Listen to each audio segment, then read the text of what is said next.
Greetings, everyone, and welcome to Mega Life 21 Hard Hitting Podcast. I'm your host, James P. Madonna, and I have a very special guest. He is a tenants' rights activist and also accomplished musician, and he does a little, I would say, clothing designing on the side as a hobby or a profession.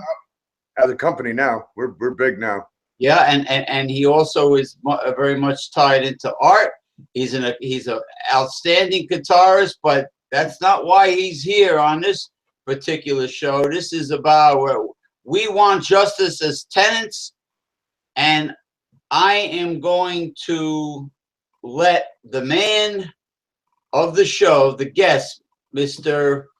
Paul Anthony Mantia, tell the story from the very beginning, because this show and this personal story of Mr. Paul Anthony Mantia is not just about him and his experience, but it also touches upon multitudes of people nationwide that have issues with their landlords. And I hate the word landlord because they take the word lord literally and seriously, and there are rights, and I think a lot of people don't know their tenant rights in this situation. You know, the landlords have become like corporate CEOs.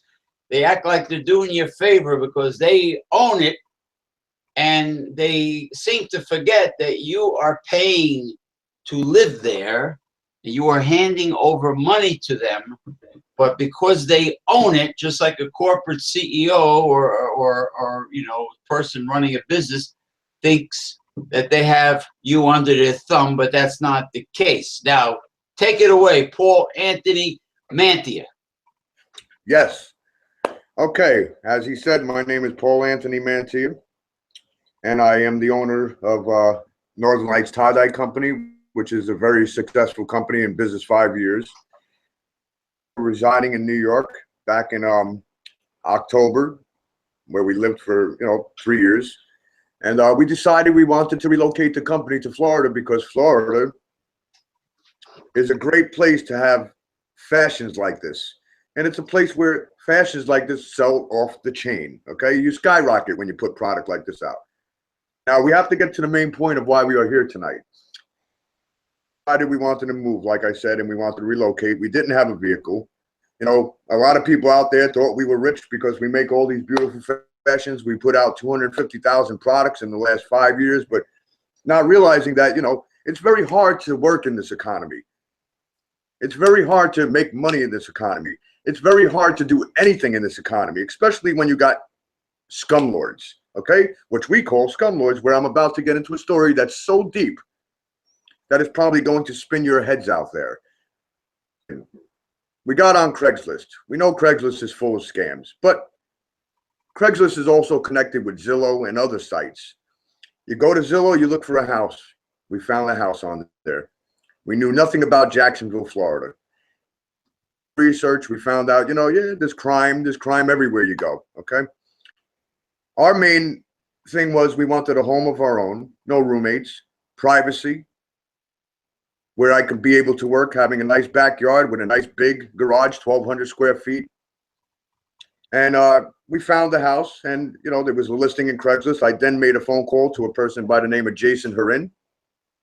And I spoke to him, and he had mentioned the house is for $750 a month, the electric's included.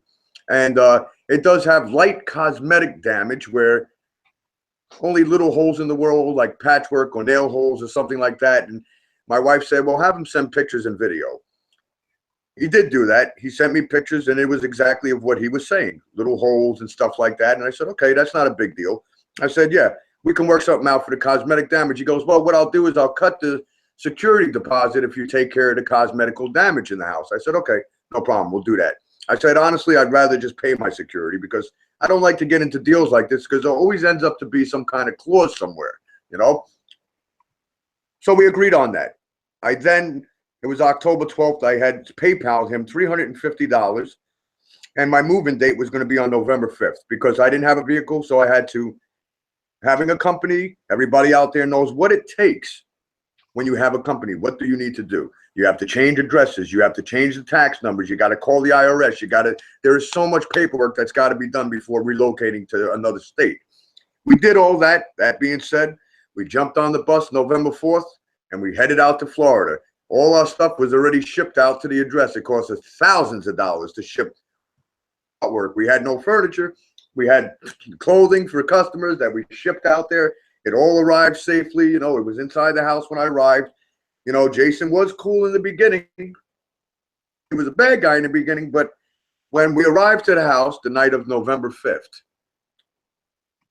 we walked into the house. We looked around. It was furnished, but other people's belongings were still in the house. Clothing, there was cat shit and dog shit all over the floors in every single room. The house was nothing of what he showed me in those pictures. Every single room had more holes in the walls, like they were planting bodies in the walls, okay? Like they were putting drugs and hiding drugs in the wall. I'd never seen anything like it. When I could tell you, it kind of looked like a New York City building that was condemned, where the bums and the homeless people live. And those homeless people were there for a reason, because what happened to me, the same thing probably happened to them. Like a crack, right? Basically, let's put it like this. We kind of called it a crack house. Now, as we sat on the couch, we were sitting there. It's the first night. You know, we were only there about 2 hours. All of a sudden, we're hearing a very loud noise, and the whole house starts to shake like a fucking earthquake. The lights are shaking. The walls are shaking. My wife goes, honey, there's a train in our backyard. I said, what? She goes, we're on the wrong side of the tracks. And I knew what she said, because me, you know, I'm 44 years old. I've lived in the Bronx. I had my time and my share of good things when I was a kid. God blessings. I never went to jail over anything. You know, I didn't do anything seriously wrong. You know, I might have stole a candy bar for the fucking store or something when I was 10 years old, but whatever. Everybody makes mistakes. Okay. Now, as we were sitting on this couch, and I go in the backyard and I open the door and I see that the backyard finally, and the backyard looked like a fucking junkyard. It looked like a crackhead's junkyard. Okay. You mean go ahead. Like Red Fox in Stanford and stuff. Right. My back porch was covered in anything that you can imagine. The entire property had toilet bowls on the property, old sinks, old refrigerators, old stoves, tires that cause bugs. Okay. Anything you can imagine. Glass. Dirty people's clothing, garbage scattered everywhere, which we can, you know, we do have a YouTube channel, and you can go up there and you can see our YouTube channel and watch everything. Now, let's get to the main point of this. So we're sitting on the couch, and all of a sudden, Jason, the landlord, shows up inside my home. It's 1 o'clock in the morning. Me and my wife are half naked on the couch, getting ready to go to bed and sleep, you know, after a long traveling day. And he's standing in the hallway of the living room and staring at us. And we were just in shock. We didn't even say anything. And he walked into the bathroom and said nothing to us. Well, actually, as he was leaving the house, he seen my camera was set up. And he made a statement going, oh, what are you guys doing, porn stuff or what? I'm like, excuse me? No. I said, we're artists. We don't do things like that. He left the house. The next day, I began my work as I agreed upon with the landlord. I started to do the cosmetical work in the house, just filling holes, and I ended up doing more work than I intended on, but we've already paid rent. We already spent $3,000 in moving fees and traveling fees. You know, we were pretty much dry on money at that point. You know, it's a lot. $5,000 is a lot of money. You take your savings, you spend it. And my wife was working. You know, I'm not going to mention where she works. It's under disclosure. She works for a major movie company. All right. You know, she's professional. She makes great money once in a while. It's not great money all the time, which they don't understand. We're not rich. She is a freelancer. Work comes in once in a while. It doesn't come in all the time. You know, that's how life is. Same thing with me. We're not millionaires. Okay. So I did all the cosmetical work in the home that needed to be done, but I didn't touch the structural damage inside of the kitchen. We're getting to this now. There was no roof on the kitchen whatsoever. There was no flooring. There was no subfloor, no nothing in the kitchen. There was no stove. All the electrical outlets were all exposed throughout the entire house. The breaker box had wires sticking out where if you touched it, you could get shocked. Okay? There was black mold pouring in the ceilings everywhere. There was no, let's put it like this. The complete kitchen was gutted. okay, in shambles. It looked like a fucking crack heroin house, okay? We had no stove. Now, then finding out that the landlord was living in the garage. Here we're thinking this is just a workshop for now for him. And that was fine. He said, I'll have my stuff out the next week. Okay, but he was living back there. As I walked into the garage, I then noticed that he had a kitchen in the garage. And all the appliances that belonged in our house was in his house. Now, in Florida, there's a zoning law. You cannot live in a garage. It's unlawful to live in a garage without being zoned under permits, okay? It costs 50 grand to get zoned to build an apartment in your garage. We found out he was living there. We found out he had no bathroom. He then said, well, I'm not going to shit outside, so I'm going to have to come in your house and use your bathroom whenever I please. It's my house. I'll come in when I want and how I want. What is this I guy? said, no, you won't. You're Was he Boxcar Willie or something? Yeah. Well, this guy's name is Jason Hurin, okay? We're going to get to the rest of this now. It's a very, very long story, and I'm going to try to make this as short as we can. But he's not respecting privacy. No, and that's not the midst of it, okay? I'm getting to that point.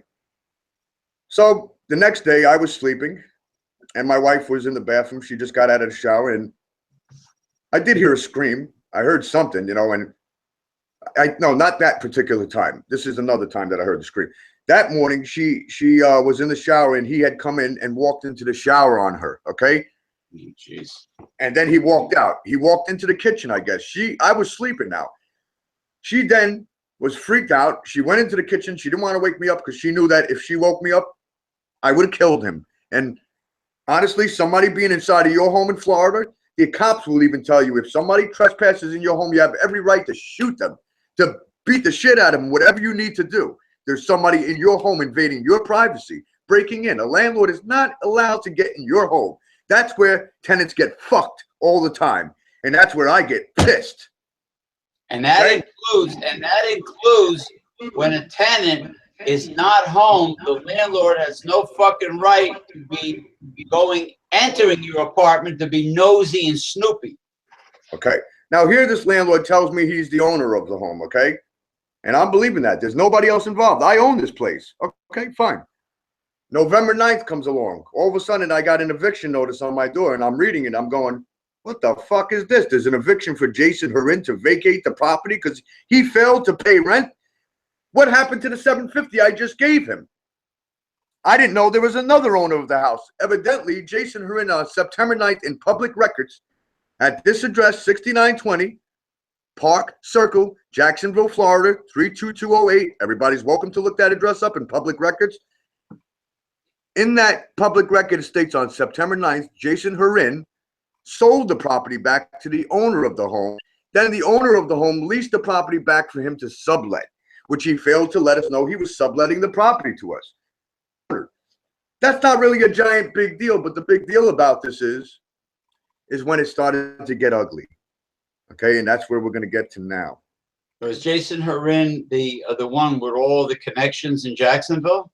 No, Jason Hurin is the landlord that was squatting in my garage. Okay? Okay. He is squatting living in the tenant's garage illegally. Okay, so at that point, after reading that notice, I said, okay, well, fuck this. I'm going to call Brian Blackburn, the lawyer that sent this notice. Okay, so I call him and I'm explaining to him who I am. And I'm explaining to him the conditions of the home, saying, okay, if you're a power of attorney, then why am I living in a home that's unlawful and in an inhabitable condition? I said, I plan to call code enforcement if the repairs aren't made. He goes, look, your agreement is with Jason, and that's it. He goes, we are not going to fix the house. We are not going to do anything. It's Jason's responsibility to repair the house. But how is it Jason's responsibility when you went back and forth and now Patrick owns the home again? I said, how is it his responsibility? Patrick's the homeowner. The home should be fixed before a tenant moves into the home. You don't move a tenant into a home with faulty wiring and sparks going on and fire in the walls and fucking leaks coming into the ceiling and no walls throughout the house and no door locks and bullet holes in your windows when they cover it up and they shove sheets in the window so you can't see, and you pull the sheet out and there's a big glass hole in the wall. You know, I mean, seriously, let's get real here. Okay, so after calling him, he denied anything that I said. He said, I don't give a fuck. Basically, go fuck yourself is what he said to me. I then contacted the owner of the home. The owner of the home tells me, you're illegally contacting me and going against your landlord's contract. You cannot do that, and I can have you arrested for this. I said, really? I'm contacting the owner of the home, allowing you to know that I'm about to call code enforcement on you if this shit doesn't get repaired. Enforcement, and watch what happens to you, you Yankee. You're fucking with a Southern boy, and you'll never get with it. I'll fucking have you killed. Okay? This is what he says to me. Now, after that, I said, enough's enough. So I made a phone call to code enforcement. They showed up. When they arrived to our home, code inspector, walked in the house. He couldn't believe. He looked at me and said, you can't live in here. He goes, this is inhabitable. He goes, I know Christmas time is 3-4 days from now, but, or it was 2 weeks from that point. He goes, you can't live here. He goes, this house is unsafe. It's dangerous. He goes, it could cave in at any time. He goes, with the way these roofs are and the way this electrical wiring is, he goes, I wouldn't pay more than $50 a month for this piece of shit. He goes, number two, there's no heating source in the house. Provide a home with a heating source. Winter months get cold. I said, well, we use the fireplace. He goes, yeah, but the fireplace is only for one room. He goes, you do not have a heating source in here. He borderline condemned every single room in the house. Every single room was condemned, okay, borderline. He went outside and condemned the entire property's condemned, okay, everything. He then went and spoke to Mr. Harin, Jason. He said, Mr. Harin, you've done some illegal electrical wiring here. You have an electrical wire that's running from your breaker box that you put into the garage yourself. It's running a wire under the ground into the breaker box of the home, which is feeding off the tenant's electric. At that time, he was paying the electric because the electric was included. Okay? The inspector then came back into my home and he said, that wire right there, that has to be removed. It's illegal. It cannot be there. You're not supposed to have a wire running from a garage like this into a home. He goes, the wires are faulty. They're sticking out. There's no caps on them. And I kept pointing. He goes, get your finger away from that right now. He smacked my fucking hand, the inspector. He goes, if you touch that wire, that's 220 volts. He goes, electricity will shoot through you quicker than you'll ever think about, and you'll be laying on that floor having a fucking seizure. He goes, this home is dangerous. He goes, the only reason why I'm not going to condemn it today, he said, because of your predicament. He goes, I'm not going to condemn it, so this way you guys can stay here, but go, I'm putting an order in for this shit to be fixed. He then went back to the back and explained to Jason that he was living and squatting in the tenant's garage. He goes, you're squatting in the tenant's garage, living for free off of the tenants, while they're paying your rent, $750. We were told that the rent was $1,400 a month. Okay, that's what his mortgage was. Paying the mortgage company $1,400 a month to live in the hood, where they call it the killing zone. Panama Park in Jacksonville, 63rd Street in Maine, North Maine, is the worst part of Jacksonville. White people. I'm not prejudiced against black people. We have friends. I love, all my friends are mostly black. Okay? The next door neighbor's black. She said, Mr. Mantia, I'm going to tell you something. Where you're living right now, you don't want to live. She said, your wife and you cannot walk past that stop sign past 9 o'clock at night, otherwise you'll get killed. She goes, the black kids out here don't care. They were brought up to kill white people, and that's it. It doesn't matter. She goes, here is considered a killing zone. There's a killing every single day in this neighborhood. And she was right. Kid laying on the side of the road every day. Okay? You can look it up on.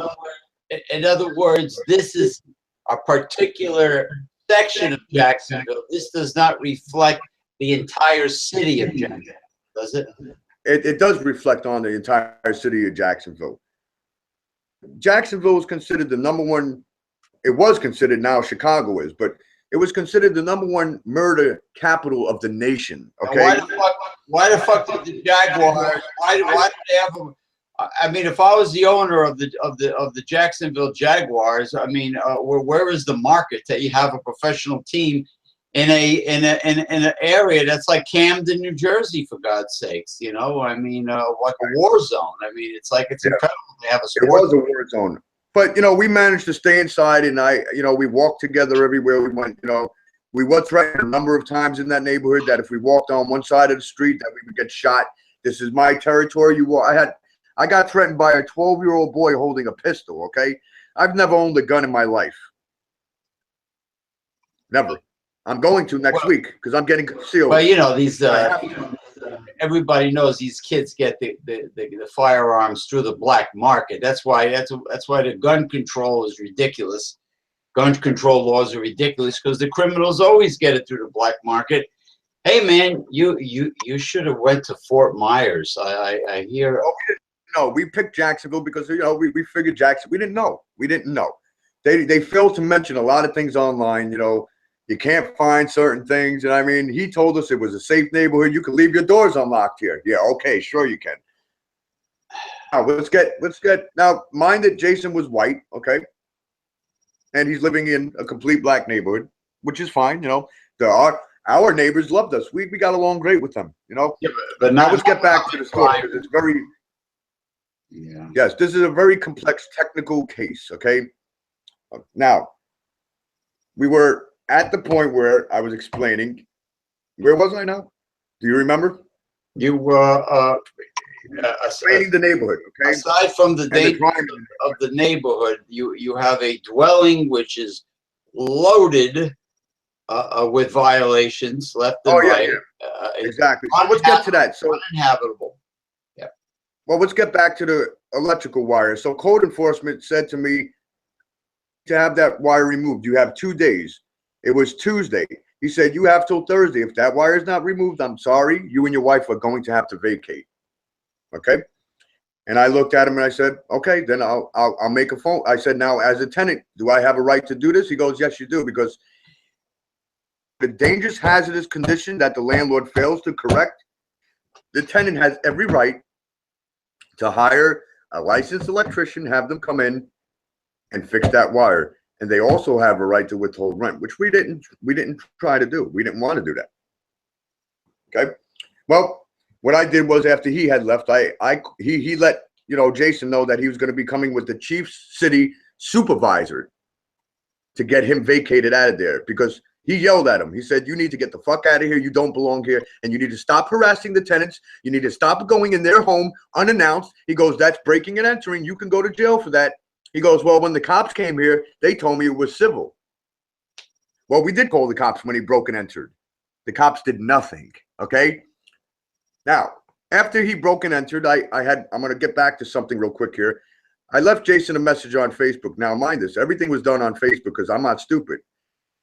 Hold up in court. When you're on a phone, you cannot record a phone conversation unless the other party agrees. So either way, you can be screwed on that end. All right.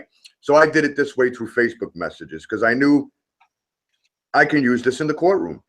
I said, Mr. Hurin, you invaded my wife's privacy. You came into the home and you walked into the bathroom on her while she was nude. That is breaking and entering. You cannot do that. Message. He goes, I don't care if your wife is uncomfortable, and I don't. It's my home, and I will come in there whenever I please. I can lay on your couch naked, and you can't do a fucking thing about it. That's what he wrote to me. You know what? In that case, you don't pay him any rent, because when you pay rent as a tenant, you're entitled to have a private domain in which you live. Yes. You know what I mean? And that includes no hazards. That includes optimal plumbing, safe electrical, a roof that doesn't leak, no vermin, no pestilence of any kind, etc., etc., etc. Okay? If he feels that he can do whatever he wants because he owns the house and the property, well, then guess what? You don't have to pay him any rent. Fuck him. If he was up here north, what we would do to him, and we would give him the Sicilian treatment. And in my opinion, the Sicilian treatment is too easy for him. I tie him up and I get flesh-eating beetles that they use in taxidermy, and I have the fucking flesh-eating beetles consume his redneck ass, his whole body. You motherfucker, come up here and fuck with me. Now I'm pissed. Okay, let's get back to the thing now. So, by the way, you and your wife are too nice to be living in in Jacksonville, in that neighborhood. You guys are nice people. Well, we're not there no more. We got a beautiful home now, and I wish I could show you on a better camera, but we're not ready to do that yet. We're still setting up here. We have major contracts right now. We have to do things, and let me get back to the story now. So being said, at that point, what I did was I knowing that Jason did all this stuff, I said, okay, now it's time for me to contact the landlord again and the lawyer who was handling the house. So now by this time, he was already contacted by code enforcement, the lawyer and the landlord, the owner of the home. I then called both of them. I said, look, there's an electrical wire that is ordered by the city to be removed today, and I have to vacate in 2 days. You need to fix this. He goes, fuck you. I ain't fixing a goddamn thing for you. Go fuck yourself, you Yankee. Okay? And hung up on me. I then called Patrick Rowe, the landlord of the home, and spoke with him and told him, code enforcement is here. And I told him the same thing I just told the lawyer. He goes, listen, you Yankee. He goes, I have so much money. I could rip that house down and build 2 of them on top of that property. I said, then why don't you fix it for me and I'll pay you rent? Fucking rent. And I don't want you in that house. I want you out. I said, let me tell you something. I rented this home. You rented me an illegal dwelling where I'm unsafe. I have no door locks. I got holes in my windows, water pouring into the house, my house flooding, my property getting damaged. I have your harassing me and my wife, stalking us, coming in my home, threatening me that you guys are going to get hitmen on me because you're well connected in the court system. I said, it's bullshit. Bullshit. I said, fuck you too, then. I'm going to call them and they're going to repair this wire. And you have everything documented. Yes, everything documented right from the beginning to now. Including videos, narrated videos, everything. Narrated videos, everything. And they don't even know some of the videos that I have, which I'm every legal right to record somebody that's outside of my home. Okay? Now, let's get to the real stuff. You ready? So I call the licensed electrician. They come in. Motherfucking redneck. All right, so they come in and they repair the wire.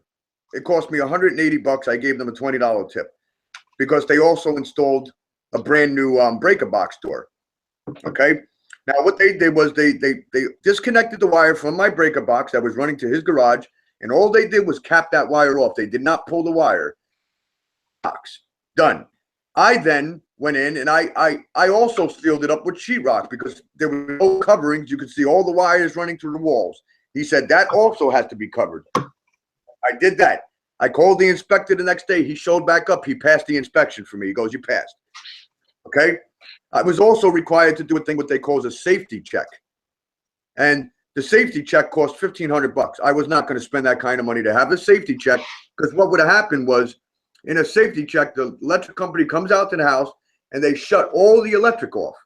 And they do a safety wiretap test, which means point is it shows them everything that is wrong in the wiring in the house. Now, if they would have done that, they would have found the whole system is completely wired, unlicensed and unpermitted. Licensed, whoever did the wiring was Jason and his uncle. They were not permitted. They didn't get permits to do this, nothing. I would have had to pay for everything for my lights to be turned on if I went that route. So I decided not to get the safety check done, and the inspector passed it anyway, okay? After that, it's December 1st now, okay?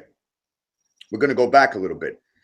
Remember, I moved in on November 5th. My rent was not prorated. We had an agreement that every 5th of the month, I would pay Jason his rent. Before the 1st, he was threatening me going, no, it's not. The 5th is rent day. Maybe you need to go back in our messages and read and look at the PayPal statement, what's written in the note on the business PayPal statement for what I sent you in rent. It states, on November 5th, I'm moving in on November 5th, which means every 5th of the month is when I pay you.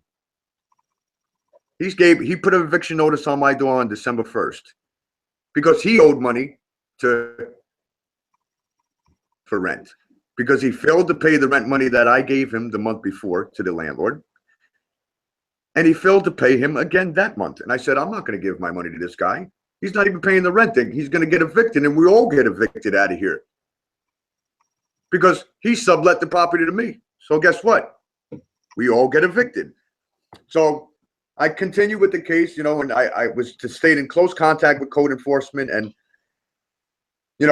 they kept telling me, they're going to take you to court. I said, I know. So the lawyers then filed an eviction notice on me. And that's when all the threats and the stalking and the harassment began on with me and my wife. I mean, we were getting phone calls from a company, a rig trucking company in Long Island, New York. Blackburn, and we know Patrick Rowe both deal with Harley Davidsons. And this truck rigging company deals with Harley Davidsons. They ship through trucking company Harley Davidsons to customers all over the world. That guy called me, and I have that call. I don't have it recorded, but I have the call that showed up on my service provider, because we set up a thing where you can see transcripts and you see your voicemails, and every call that you go that goes out from your home, every call that goes in is all recorded up on a transcript thing. So you can see every call that goes in and out, just like back in the day when we were younger. AT&T would send you a bill. You could see all your calls, your collect calls, whatever calls you made. Oh, I remember that. I remember that. Sure. Xfinity does the same thing, which is a great option for everybody, because guess what? It protects you and your rights now. Legal documentation. So what I did was, I called. I then called, the cops, and I let them know about it. They refused to help us in any matter at all. They didn't care. They didn't give a fuck if we were going to die in that house. They didn't care if somebody was going to hit us up. They're still fighting the Civil War. I love to drop some fucking nerve gas on these people. I really have venom. I'm very venomous. All right, so let's speed it up so I can get, because I don't want to bring too much, but I want to bring the main facts of this case. Yeah, okay. So right. As I said, they started filing eviction notices on the days that rent wasn't even due yet. The building inspector came back and said, you can't file an eviction notice on December 1st when his rent's due on the 5th. He goes, how can you evict somebody when the rent's not even due yet? He goes, well, I terminated their lease. He goes, you terminated the lease because they refused to allow you to go in their house and invade their fucking privacy while they were sleeping. He goes, that's why you terminated the lease, and you wrote it in a Facebook message. I filmed the guy yelling at him, the inspector yelling at about it. I showed him the message. He said, this lease is gonna, we were arguing about the bathroom use and him coming in my home. He said, well, we're at an impasse and there's nothing we can do now. Basically, you're getting fucking evicted because I can't use your bathroom. Now, the case went into Blackburn, and the owner of the home's hands now. They went and filed an eviction notice. They filed an eviction in court on me, okay? At that point, I said, okay, they didn't want to be involved in this. Now, all of a sudden, they're filing an eviction notice on me. When I got the eviction papers and read through it, they said I failed to pay my rent. They said that I damaged their property, that I was living in a property that was already fucked up, okay? You won't believe what they did to us, okay? At that point, we filed motions. I gave the judge every piece of paperwork of everything we just discussed, of evidence of everything where it says, listen to this. All right. I have a voicemail from Brian Blackburn, calls me up on December 6th, okay, and leaves a voicemail message saying exact words, but because I can't remember everything, but it's on YouTube and they can listen to that. This is Brian Blackburn. I appreciate your messages and keeping us up to date on the house. Now, he also wrote in the judgment papers that I never called them and warned them about the house, and they knew nothing about it because the landlord and the power of attorney, who he was, the attorney, was never present in the home. They never even seen the house, okay? Never been there. Bought it, but never been to the house, okay? So he's on the phone and he goes, Mr. Mantia, I got your messages. I appreciate you keeping us up to date, but Mr. Patrick Rowe is not going to fix up the house. He's not going to, well, he goes, first he said he's not going to kick Mr. Horn out of the garage that he's squatting in. He's not going to fix the house, and he's not going to allow you to live there. It's just that fucking simple. Quit calling me. He refused to accept rent from me, okay? Now, on Facebook that night, I'm talking to Jason.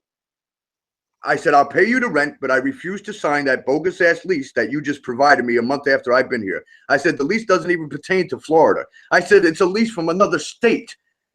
Telling me that I'm not allowed to have my family come and see me, that I have to consent with the landlord before I have anybody come to my house and see me, that I'm not allowed to have my own furniture in the house. I'm not allowed to have my own utensils. I'm not allowed to turn the electric in my fucking name. All kinds of shit that you would never be. But it's okay for him to lie on your couch in his underwear and enter your home, your apartment, right? And invade my privacy. Okay, now we're going to go into something a little different here before I head into the next part of the case where we got into the courtroom. Yeah. Jason, what he was doing is, in Facebook messages, a guy came over to purchase a car from him. And he emails me, he goes, I bet you if I give this guy the car, he'll let me fuck his girlfriend. And I come out and go, you know what? I don't talk like that. And we don't talk like that. He goes, oh, I'm sorry. I thought he basically thought my wife and I were swingers. Okay. He thought that he was going to be able to get into sexual activity with my wife and I. And they're stating these things. Okay. Like, for instance, my wife was in the shower one day, and he pulls up to the house and he said, oh, I picked up something for you, because I gave him some cash, to pick something up for me on his way home, some sheetrock.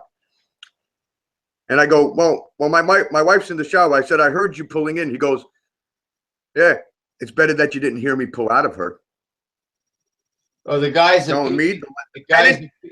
Now, we're going to get to something else. Before you say anything, I have to say this. He gave us the name his name is Jason Harin. On the court documents that came to him, his real name is Jason. No, his first name is Gerald Jason Harin Davis. Okay. After getting that info, I have a great friend, and I'm going to bring him up, Brian Lepeauer. And I don't know if you guys know him, but he's a very close friend of mine. Brian has stuck through this case with me from day one. Brian has stuck by us. He's gotten information from me so he can help us out with getting certain statutes and finding out things that we didn't know. Okay, so we worked as a team. We also had Monica Trombley, who's a New York City lawyer, also helped us out on the case. And I mean, in things that they could understand, but this is Florida laws. Southern Boy Town, Jacksonville has their own laws. Okay, now. Too bad you don't have the New York City media like Help Me Howard or any of those guys on New York City media. Man, they go to bat for people. No. Now, mind that the cops were at our house a number of times, and every time they came, they did nothing. Now, only the night before Jason was leaving the home, where he was vacating the house, because the city said, if you're not vacated by tomorrow, the sheriff will come up here and arrest you. He had no lights, so I was being nice, and I said, okay, I really want him to get his stuff out of here, so I plugged his electrical cord into my outlet box so that this way he can see and move his shit into the truck, being nice, okay? You know what he did? What? The guy gets on his computer. He gets on his computer, and he hacked into my network, my internet providing network, and we seen him come up. I didn't say nothing to him. I then called up Comcast. When I called Comcast, they found that he hacked into my fucking network, and he was going through my personal court files to delete shit in my Facebook. All right? There's still an investigation going on. I called the FBI. There's an investigation going on about that. Now, after we looked up Jason's real name, we were told he had a couple of felonies, but he didn't mention the felonies that he really had. When we looked up his name, and Brian looked up his name, all kinds of stuff came up. Prostitution, sexual harassment to women, theft, breaking and entering, anything you can imagine, he has a fucking felony record for, okay? That's why he didn't give us his real name. But when we went under the court documents, do you know how many different names this guy has? How many aliases? 4 names. 4 names. Oh, you're a very good modern-day Sherlock Holmes, Mr. Mantia. 4 names, okay? And you also keep your composure very well, after Thank you. to the story. I don't know how you do it, but you do it, Hey, James, real quick, your last name's Madonna. You related to Madonna? No, but when I was a kid, they used to bust my balls and sing the Beatles song, Lady Madonna. And, what are you going to do? You got to have some sort of name. Thank God my first name wasn't Richard, and my last name wasn't Trouser, because then I would be Dick Trouser. Oh man. Or what I mean? It could be worse. It can always be worse. So let's explain to the public a little bit about my wife and I before we get into the court hearings, okay? You got a shit. And I'll expedite this real quick. So the court hearings, we did in fact we followed up with everything. We provided the courtroom every single thing, including the voicemails. We provided them every incriminating thing that Jason sent us, everything that the lawyer's done to us, anything that you can imagine was in that paperwork, okay? And it's all in the court. There's a site online that I'll post on James's site later on. It's called cord.com for Duval County, which means it's open to the public. You can go in there and you can type my name in there, Mantia, okay? And then what you'll do is click on the search below, begin search, and it will open the court documents, which allows anybody to go into those court documents and everything that I provided. But the one thing we noticed is there was two solid pieces of evidence that were removed. The voice message transcript was removed, and the messages from Jason saying that he refuses to accept rent 2 times from me. That I have nobody to pay rent to now. Okay, you're filing an eviction notice for non-payment of rent on me. Who do I pay rent to? The court registry. Okay, but this is all evidence. Everything is on film. House, they can see it on YouTube tonight. Now, can you excuse me for one moment? I have to walk away and grab something. Yeah. Well, let me know if you still hear my voice. Yes, of course. I got a good system, man. A good system here. Yeah. Yeah, but what you told me last night about asking your friend about your really good Nokia digital camera, that's not a bad idea to look into either. That's very good. But what I'm saying is, you, for a lay person, I don't mean a person that gets laid, a lay person, you know, a non. No, I know what you mean. You're not a private investigator. You're not a detective.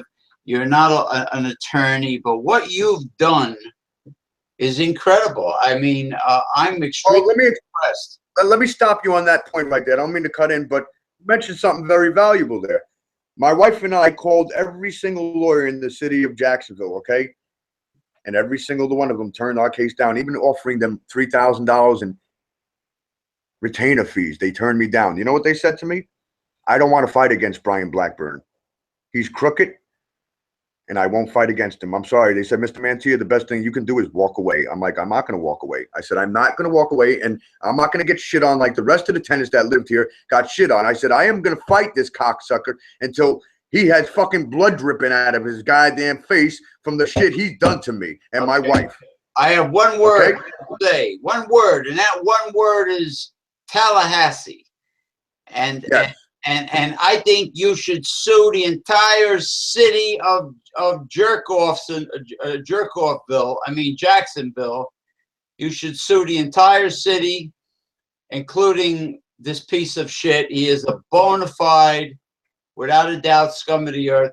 And the system, the judicial system, the law enforcement system, corrupt. The political system in Jacksonville, it's corrupt.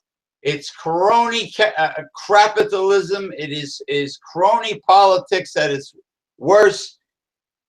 Throw in nepotism too if you want. But look, I'm going to tell you, I don't like our president that much, but I do like some of the things he's doing. But I will be honest, we do know that his father was a scumlord in New York City, but it doesn't make him a scumlord.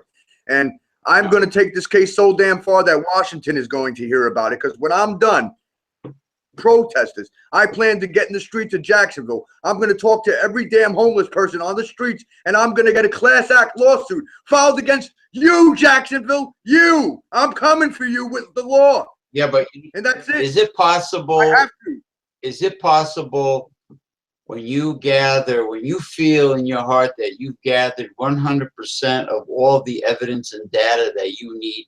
Is it possible for you to live in another area of Florida that is safe and still sue Jacksonville at the same time? But right now I got myself under a year lease in a nice place. We had to go under an application, and everything came out clean. Never had an eviction on either of our records, and they couldn't believe that the both of us never had any type of criminal record. They can't believe it. Yeah. Well, I mean, Jacksonville. I'm from New York. I'm a musician. I toured on the road with Billy Preston my entire, half of my life, My family was all musicians. I said, we're artists. We didn't have time to do crime. Right. We had time to make money and do the right thing. It's only me.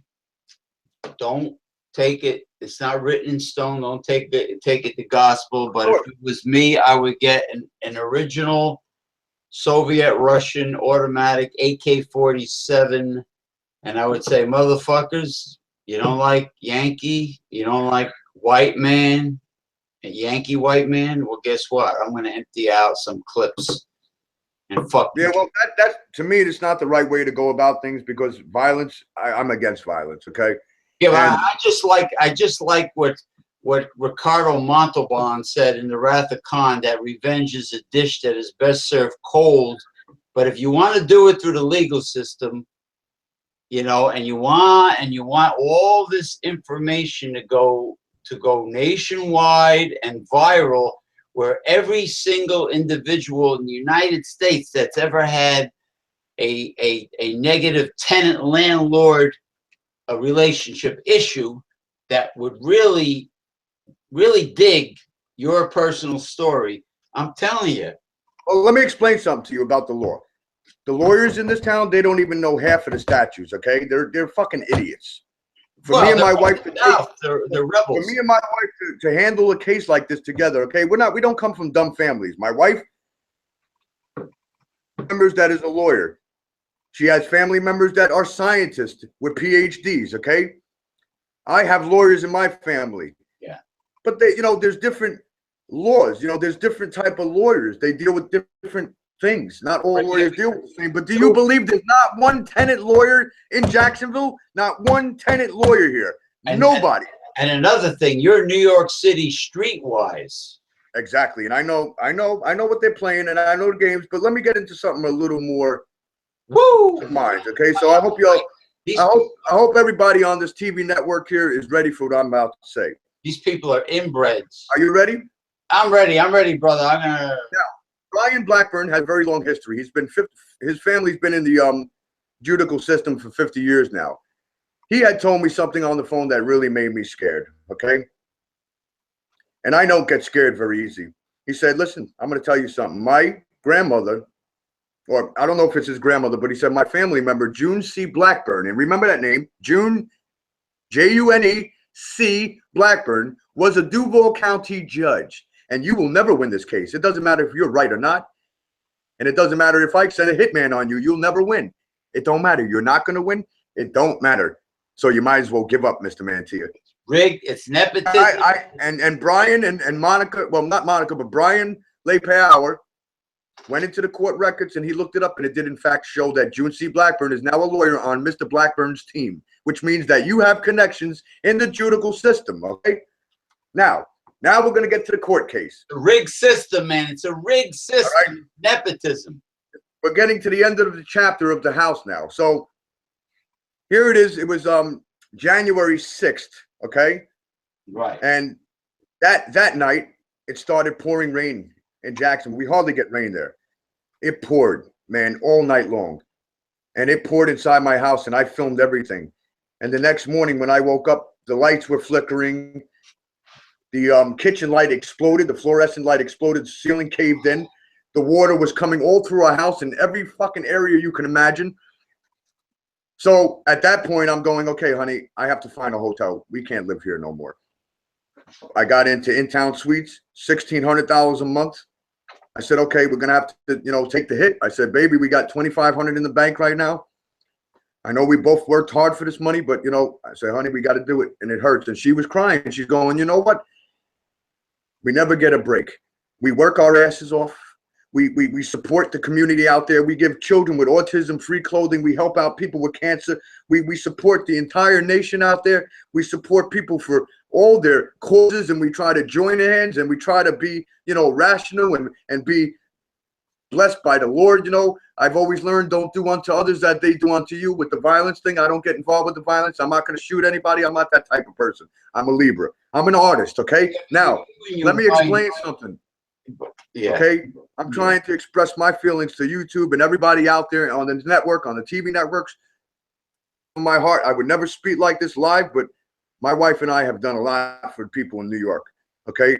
We haven't done anything for Jacksonville because we never got the chance to. We already got a bad taste in our mouth for Jacksonville. Do you think I really want to bring Jacksonville, my company, and allow you motherfuckers to have my product here? But guess what? I can't take it out on the rest of the people that things like you. Okay. There's a reason why you have black children on the street shooting each other. Okay. There's a reason why you have families that are poor. There's a reason why there's no jobs out there. You know why? Because of crooked court systems, crooked cops, crooked lawyers. You're taking people's money. You steal from people. You're suing them. People that ain't got money, you're putting them out in the streets. If they don't have the money in Florida, guess what they can do? They can take all your personal belongings. They can take your animals. They can take your clothing. They could clean you out and leave you homeless, and it doesn't matter. Okay, Well, now let's get to the court case. Florida's a funny state. I don't know why I'm hearing my voice coming back to me. What the hell is going on here? What is going on? The internet pisses me off sometimes. Anyway, I'm hearing my voice coming back to me. What the fuck? All right, so let's. Florida's a funny state. I was in Palm Beach, Florida. You got multi-million-dollar mansions, right? You go over a little canal. You're like, you drive a few minutes, and all of a sudden, you're in a high-crime, dangerous ghetto with palm trees called Riviera Beach, Florida. Everything is like side by side. It's like being in Brooklyn. You got a real nice part of Brooklyn with the whatever they call them, townhouses and yuppies and blah blah blah, and then all of a sudden you're in a bad neighborhood within minutes. Why the fuck do they do that? Why do they put these neighborhoods back to back? Listen, well, you see, that's kind of what I like what Trump is going to do. I like the fact that he's going to go in and he's going to clean shit out. Because, you know, cities like this really need to be cleaned out. You got Chicago and Jacksonville. They're #1 on the fucking map for murders. Every day, you know, there's murders that are unrecorded. Remember, what about prostitution, you know, prostitutes or people out in the street that don't have families? They get hit off or shot by, you know, these lawyers or whatever the case is, okay? Now, let's get to the case. So, we're back on January 6th, as I stated. You know, I found a hotel room, and we booked it. I then called up somebody because I don't have a vehicle. We were in the process of buying a vehicle. We're going to spend that $2,500 with our next paycheck to buy a car. So everything we saved in the last 2 years to come out to Florida went right down the tubes into that house, okay, and into this court shit. We moved out. Before we moved out, we called JEA Electric. And I did that for a reason, because I wanted to come in and inspect the house while the lights and everything were flickering so they could write up a report for me. Now, I'm going to explain to every tenant out there that has a problem with your landlord. If you don't document every single thing and keep a log, you're not going to have a case. If you don't record certain things and you don't keep things on messages, never do anything through phone conversations, because you cannot record the other party without their consent. And if they consent to not having being recorded, then it's a worthless call. So you have to do everything through documentation. Paper trail is your best bet. And if you don't have a paper trail, you don't have a case. Remember that. Correct. Now, look, if anybody wants advice from us, they're welcome to come to us, and they're welcome. I'll leave my customer service number. I have 3 lines. I have a customer service line that anybody that needs certain advice, if I'm available, I'll be more than glad to give it. But I am going to post something up explaining each and every step and this goes to every state. It's the same steps for every state, no matter where you go with court. And I will post something up in a blog that you guys can read and go over to see the steps that you need to take right now. And if you have a crisis with if you're a tenant. Forget about the cops. They're not going to help you. They won't help you until you're dead. Okay, that's when they help you. Well, there's an old saying: a bullet is much faster than 911. Okay. Now, what you do is, if you are a tenant in the United States that has a crisis with a landlord, a scumbag landlord, and you know you're going to move, what you do is you just don't pay the last month's rent, because you know damn well the landlord is going to find excuses to keep the security money. You know he's going to find. Well, we had no security, but you know, but we worked out a deal with that. But the deal didn't go over because the house was more destroyed than it was. And I took a whole month and closed my company because I had no choice. I had to get the home ready to produce product. It wasn't ready. I couldn't produce product in a nasty, disgusting environment like that. No way. You can't produce people's clothing out of something. My shit is quality. I have, 5,000 clients who bought product from me. I mean, big product. We are out there. We do a lot of work, and we work hard for our living, and we don't deserve this. Now, JEA Electric showed up. After he walked in the house, he looked at me and he said, "This is fucking unbelievable." He goes, "Code enforcement allowed you to live here?" He goes, "With that roof the way it is, you can sue the city for allowing you to stay here. It doesn't matter. They weren't doing it for you. They don't give a shit about your civil case." He goes, the city just comes here to file a violation and they're getting paid from the fucking landlord. They don't care about you, Paul. He goes, you think they made you stay here? They didn't go through the eviction process like that, because then they would have to get like FEMA involved and other people involved, other agencies. He said most likely the inspectors are paid off from the millionaire owner of the home who owns a mansion over there in St. John's River, okay, who he brags about it. Now, see, this is beyond. This is beyond Blackburn and your landlord. Now you have the corruption of Jacksonville bucking heads with you. So now your potential lawsuit that should most likely go right to the state capitol. It's involving the whole city of Jacksonville, because let's make a long story short. We lost the case. Okay, we're gonna get into the court first. We got our first court date. We moved out. I believe it was January 7th, our court date. Now, don't quote me. It might have been the 8th. And this court date was about the eviction. We arrived in the judge's chambers where the court was held. The lawyer Blackburn and Pat Rowe was not present. They were on the phone. They did not show up in the courtroom because they're the plaintiff. We don't have to show up. We're too big and bad for that. We don't have to be there. Okay. So we show up in the judge's chambers, and here we're thinking that they have the person that's going to type. There's nobody there. So then we felt, okay, then the judge is probably recording on his little tablet that he had. They failed to let us know that we were supposed to hire somebody to come in and type everything up. So they kept the case hidden. There's no recordings on the case of anything that happened in those chambers. But let's get to the point now. So Mr. Blackburn gets on the phone first. We all swear in the phone, and, you know, he tells whatever, blah, blah, blah. Mr. Mantia fails to pay his rent. He refuses to pay his rent, you know, and we want him out of our property. And I said, well, Your Honor, he stopped talking. He said, that all you got to say? Yep. So, Your Honor, here's the keys to the property. We moved out. And this is why here's why we moved out. And I gave him a piece of paper from JEA. That's why we moved out, because the house was under an emergency condition at that time. We had no choice. And I said, shouldn't the landlord pay for my hotel stay since I had to move out of a condemned home? Legally rented an illegal dwelling? Okay. So the judge goes, well, if he's moved out, then we're done here. I said, done? We're not done here. I said, I want my money in that court registry, the $567 that I placed in there. Oh, okay. Well, then we're going to have to file a motion to determine rent. What? Wait a minute. We moved out of the house. What do you mean a motion to determine rent? We're out. There's no eviction. It's done. We moved out. There has to be restitution. To determine rent? What? Okay, so we don't get our money back right away. So he sets another trial for motion to determine rent. We get all our paperwork together and provide even more paperwork. Now we provide the voicemail, okay? Again, we show up in the judge's chambers. Well, let's go back real quick for the first time in the judge's chambers. After the meeting, the judge is, sitting there humbling us. Finds out that I toured with Billy Preston, his favorite musician in the world. Oh, wow. My wife and I love her. We talked for a half hour, okay? I left the courtroom.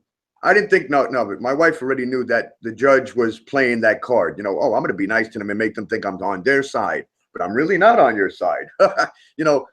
Or maybe he is on, or maybe he's not on anybody's side. Who the fuck knows? We don't know what that judge is thinking, okay?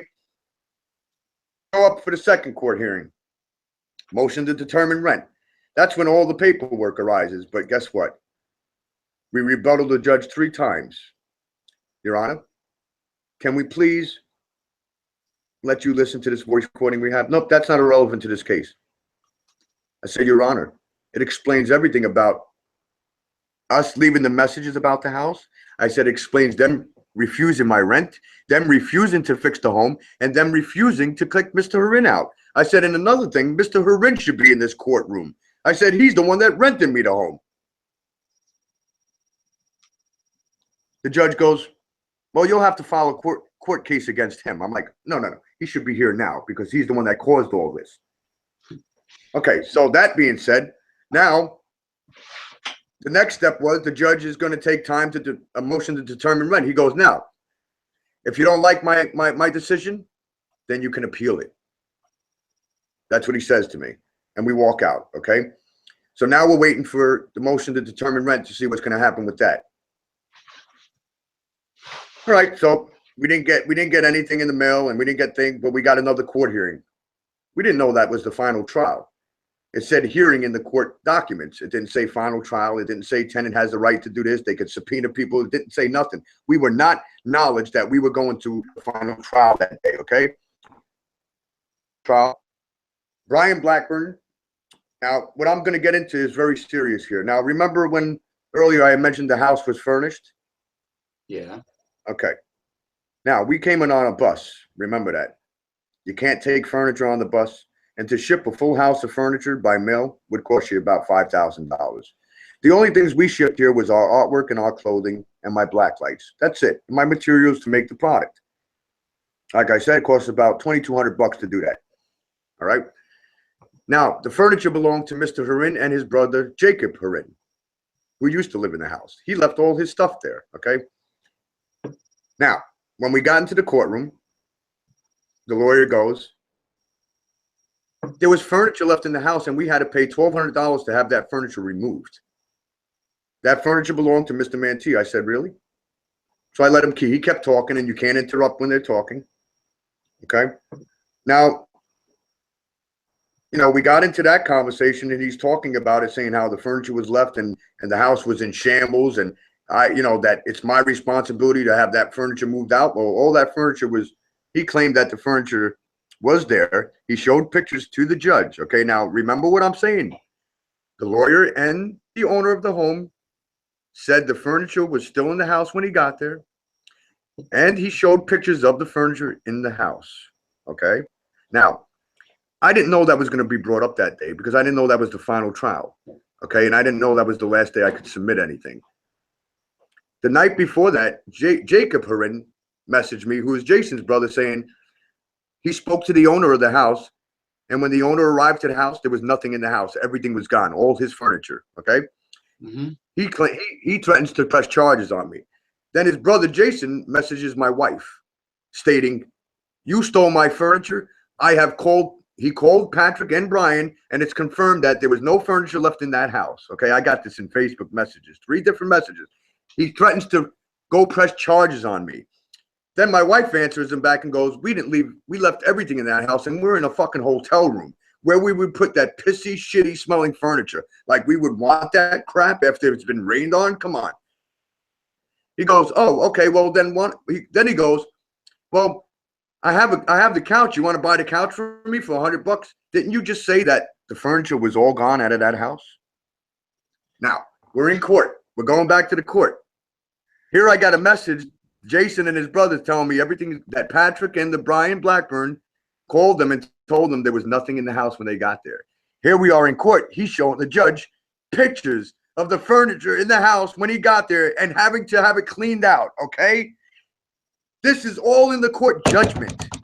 They got denied they got denied the furniture move out because they couldn't determine who owned the furniture. It said in the paperwork that Mr. Harin owned the furniture. But that's still perjury. You still lied in the fucking courtroom trying to get me for money that doesn't even belong to you, okay? And lying that the furniture is still there, telling Jason the furniture was gone. So you're dealing with you're dealing with a pathological liar. You're dealing with a crook. You're dealing with a scumbag. You're dealing with a stark raving mad individual. And you're dealing with a completely rigged kangaroo court, Jacksonville. Well, you know what the judge said to me and my wife? What? You guys should have moved out when you seen this. I'm like, oh, really? He didn't even let me explain my side of the story of my case of why we wouldn't move out. Number one, we came in on a bus. We spent all our money. Our rent was all given to him already. What? You want me to move into a house, pay rent, and then move out and go get a hotel or go and stay on the street? Oh, the house was in that condition when we were only sent pictures like that. You idiot. Don't you realize that there's so many things going on in the world where people are renting foreclosures that don't even belong to them, doing this shit every day? Yeah. I mean, the main focus of the show. What do they think? I'm a fucking idiot? They think I'm an idiot or something? I graduated high school. I went to fucking school on the road, okay? I went to fucking recording art college, and I did my time. I don't deserve this. My wife doesn't deserve this. Our hardworking money was being sued for $1,700 on that now, okay? We're getting sued for that wire that was disconnected.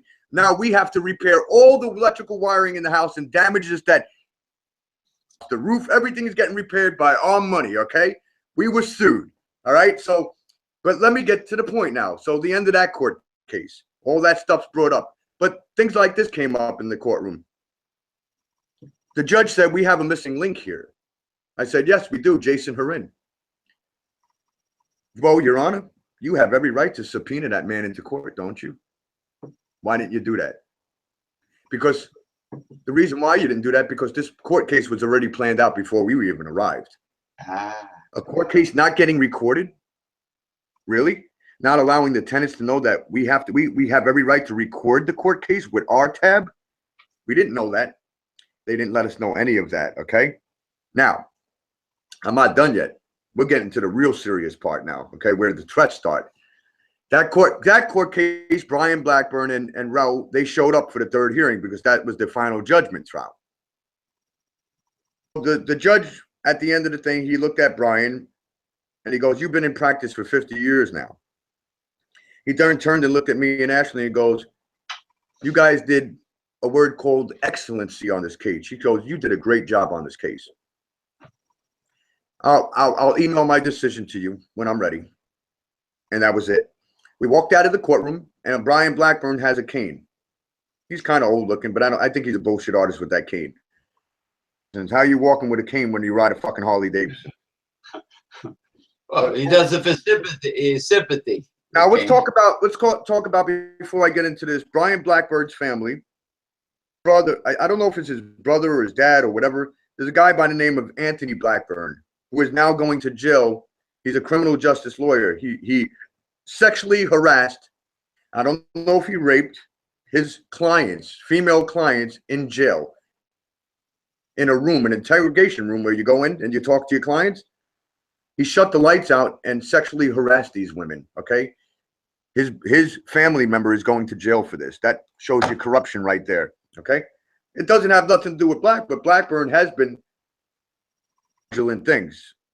And other lawyers have lost the case because of who Brian Blackburn is. Now, as me and my wife were walking towards the elevators, we're leaving the seventh floor of the judge's chambers. Here, me and my wife thinking we're special because we were up in the judge's chambers, but we didn't realize that we weren't in front of a real court where we should have been in public. They didn't want this in front of public because they knew all the evidence would be heard by the public. And they don't want people talking about that in town. You know, that's all they need is people talking about this. Then the judge wouldn't have been able to rule against us if that was the case. I don't know. As we walked out of the courtroom, I held the elevator for Brian Blackburn because I felt bad with his cane. Now, in the courtroom elevators, there's no cameras and there's no voice recording. Now, we didn't know. You know, my wife hit the record button. She said, well, I got to protect this. I'm hitting the record button.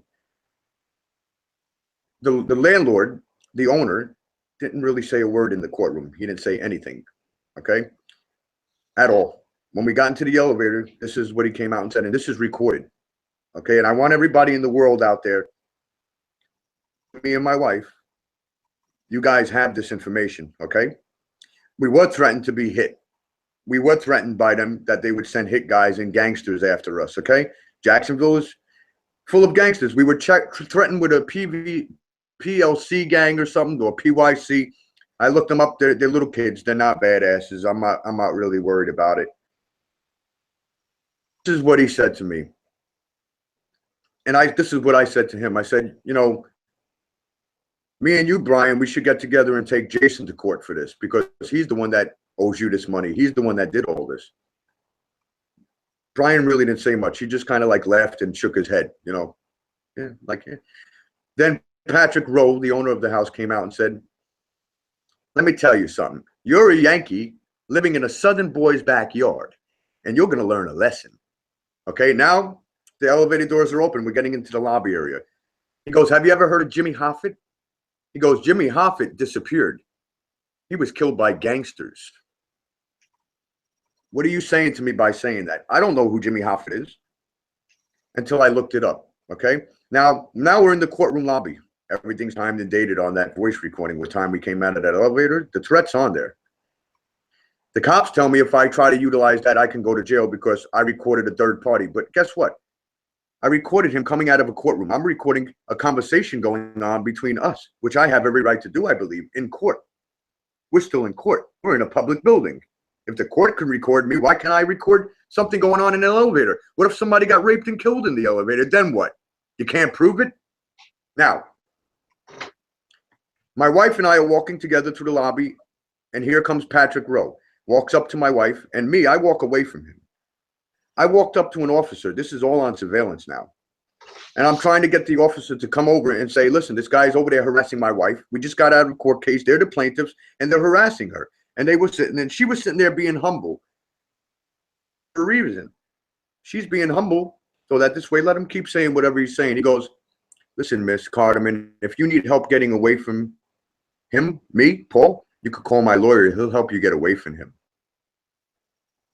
She couldn't believe him saying this, but I walked up to her. I said, come on, baby, get away from him. He kept walking up to her and getting in her fucking face, okay? That was the last time I've ever seen them. After that, I tried to file police reports on it, but the cops, you know, were right in the building. They watched everything go on, okay? That was the last time I heard from them. Amen. Everybody could go on my YouTube and you could see the judgment that came in from the court, and you could read that judgment and see all the evidence that I provided for each paragraph and each counter claim that they listed there, evidence for each one that shows our innocence and them lying on each count. Every single count in that judgment, we showed them lying, okay? Well, the judge also had, listen, the judge also had this paperwork. Yeah. Now, how could a judge allow a lawyer to win $1,700 when a tenant is living in a dwelling like that? Mm-hmm. You tell me that. A condemned house. How can you put a judgment on the tenants after living in something like that? Yeah, that means that I think that this corruption, the judge is definitely connected with them. They're definitely in cahoots together. There's no doubt. I've heard this Yankee boy thing many times before. This is not rare. This is common. I mean, for God's sakes, when my grandfather moved to Coral Gables near Miami in the 1950s, they harassed him too. You know, I mean, they're still fighting the Civil War, and when you're in a corrupt, rigged kangaroo court system where the cops have blinders on and everybody else has blinders on, and justice, no one's feet is held to the fire. No one's held accountable for anything. Justice is never served. It's a kangaroo court, and this is the situation you're in now. Can I ask you a question? Did you? Because I wasn't sure, because there was a lot of data being said, but did you and your wife finally move out of the Jacksonville high crime area? Yes, and where we moved, I'm not going to mention online where we moved because they actually, it doesn't matter anymore because lawyers got my new address, and I didn't want them to have that. Okay, but they got it now. So, you know, especially with all the threats that were made out to us, how we're going to be killed, and you know, Jason had wrote messages to me, which I will provide everybody later on. Where there's a group of 17 people against you and your company in contact. And he said it twice, okay? Yeah. I didn't know what that meant, but when somebody tells me there's a group of 17 people in contact with him against me, what does that tell me? That's a terroristic threat to me. That means you have gang members coming after me. Yeah. Yeah, well, I mean, as long as you're still alive. As long as you're in another county, like, you know, out of the jurisdiction of these hooligans, you know, another county, you know, it's you know, as far as. Let me explain this to you. So listen, my wife was sleeping, and I want to bring this up. So I'm in the house myself, and the lights were off in the kitchen. And he's coming up the steps, coming into my house while I'm in the kitchen. I'm like, get the fuck out of my house. I said, listen, motherfucker, and this is true, and I'm gonna say it. I don't care who knows this now. I'm a 4th degree martial artist. Okay, I can handle myself. Most of my life, I was skinny. When I was in school, I was called the skinny mini, the Q-tip, you know, my brothers, my own family members. And you motherfuckers are going to hear this now because I don't care about you either anymore. All you care about is my money, which I don't have to give anybody, okay? I've been in Florida here for 2 months now. Not one of my family members have visited me, okay? Not one of my family members have even tried to write a comment on Facebook or say, hey, Paul, get you guys out of that situation. Well, guess what? I won a lawsuit for a very negligent case that I went through, and I have about lots of money coming to me in the next 5 years. None of you are getting anything from me. I just want to say that. I'm trying to explain to people. Your own family members don't even help you, okay? They don't care, okay? You know, it's My wife's incredible. family is helping us out, and that puts them on a pedestal above my family. Well, Now, I haven't seen my relatives since, I was going to say since the last person that got married or the last person that dropped dead, but there's been well, the reason why I'm saying this to my family members is I found out some incriminating shit a couple of weeks ago that Jason Harin emailed my family telling them that we couldn't pay our rent because we smoke crack. My little brother, my stepbrother, then said, oh, you're a crackhead and that's why you can't pay your rent. And I'll spread that all over Facebook. And I got people telling me that. So I blocked him. So my family members, they want to believe that we smoke crack. You could go fuck yourself, you asshole. So they don't. Well, I hate to say it, but I mean, I'm Italian also. Italians don't stick together. Right. There's no unity with Italians. I'm telling you right now. Spanish. I'm gonna get I'm trying to get the Gambino involved there, Giovanni. He's on my Facebook, and he fights against corruption like this. I'm telling you, by the time we're done with this, I'm gonna make sure that the 3 of these people go to jail. I mean, because that's where they need to be. I mean, we all know about. We all know about the corruption. We all know about the lying, pathological lying, the nepotism, the cronyism, everything. But what amazes me, what kind of makes me laugh, is that the landlord says you can't have guests or relatives over the house, but it's okay for him, the peeping Tom, the stalker, the pervert, to just walk into your apartment in his underwear. Yeah, with a felony record. With a felony record, okay? Now, with theft, now if you have your items laying around your house and you're sleeping, he's coming to your home while you're sleeping. Oh, I come in your home while you're sleeping so I don't disturb you, and I'm not going to wake you up to let you know I'm coming in. What? You're coming in my house while I'm fucking sleeping with my wife in bed? Excuse me? Listen, my belongings and my valuables, I have 2 cameras missing because of this, okay? Nowhere to be found. I don't care if this man is Joel Osteen, the evangelist himself, felony or no felony. He could be Joel Osteen with the big smile.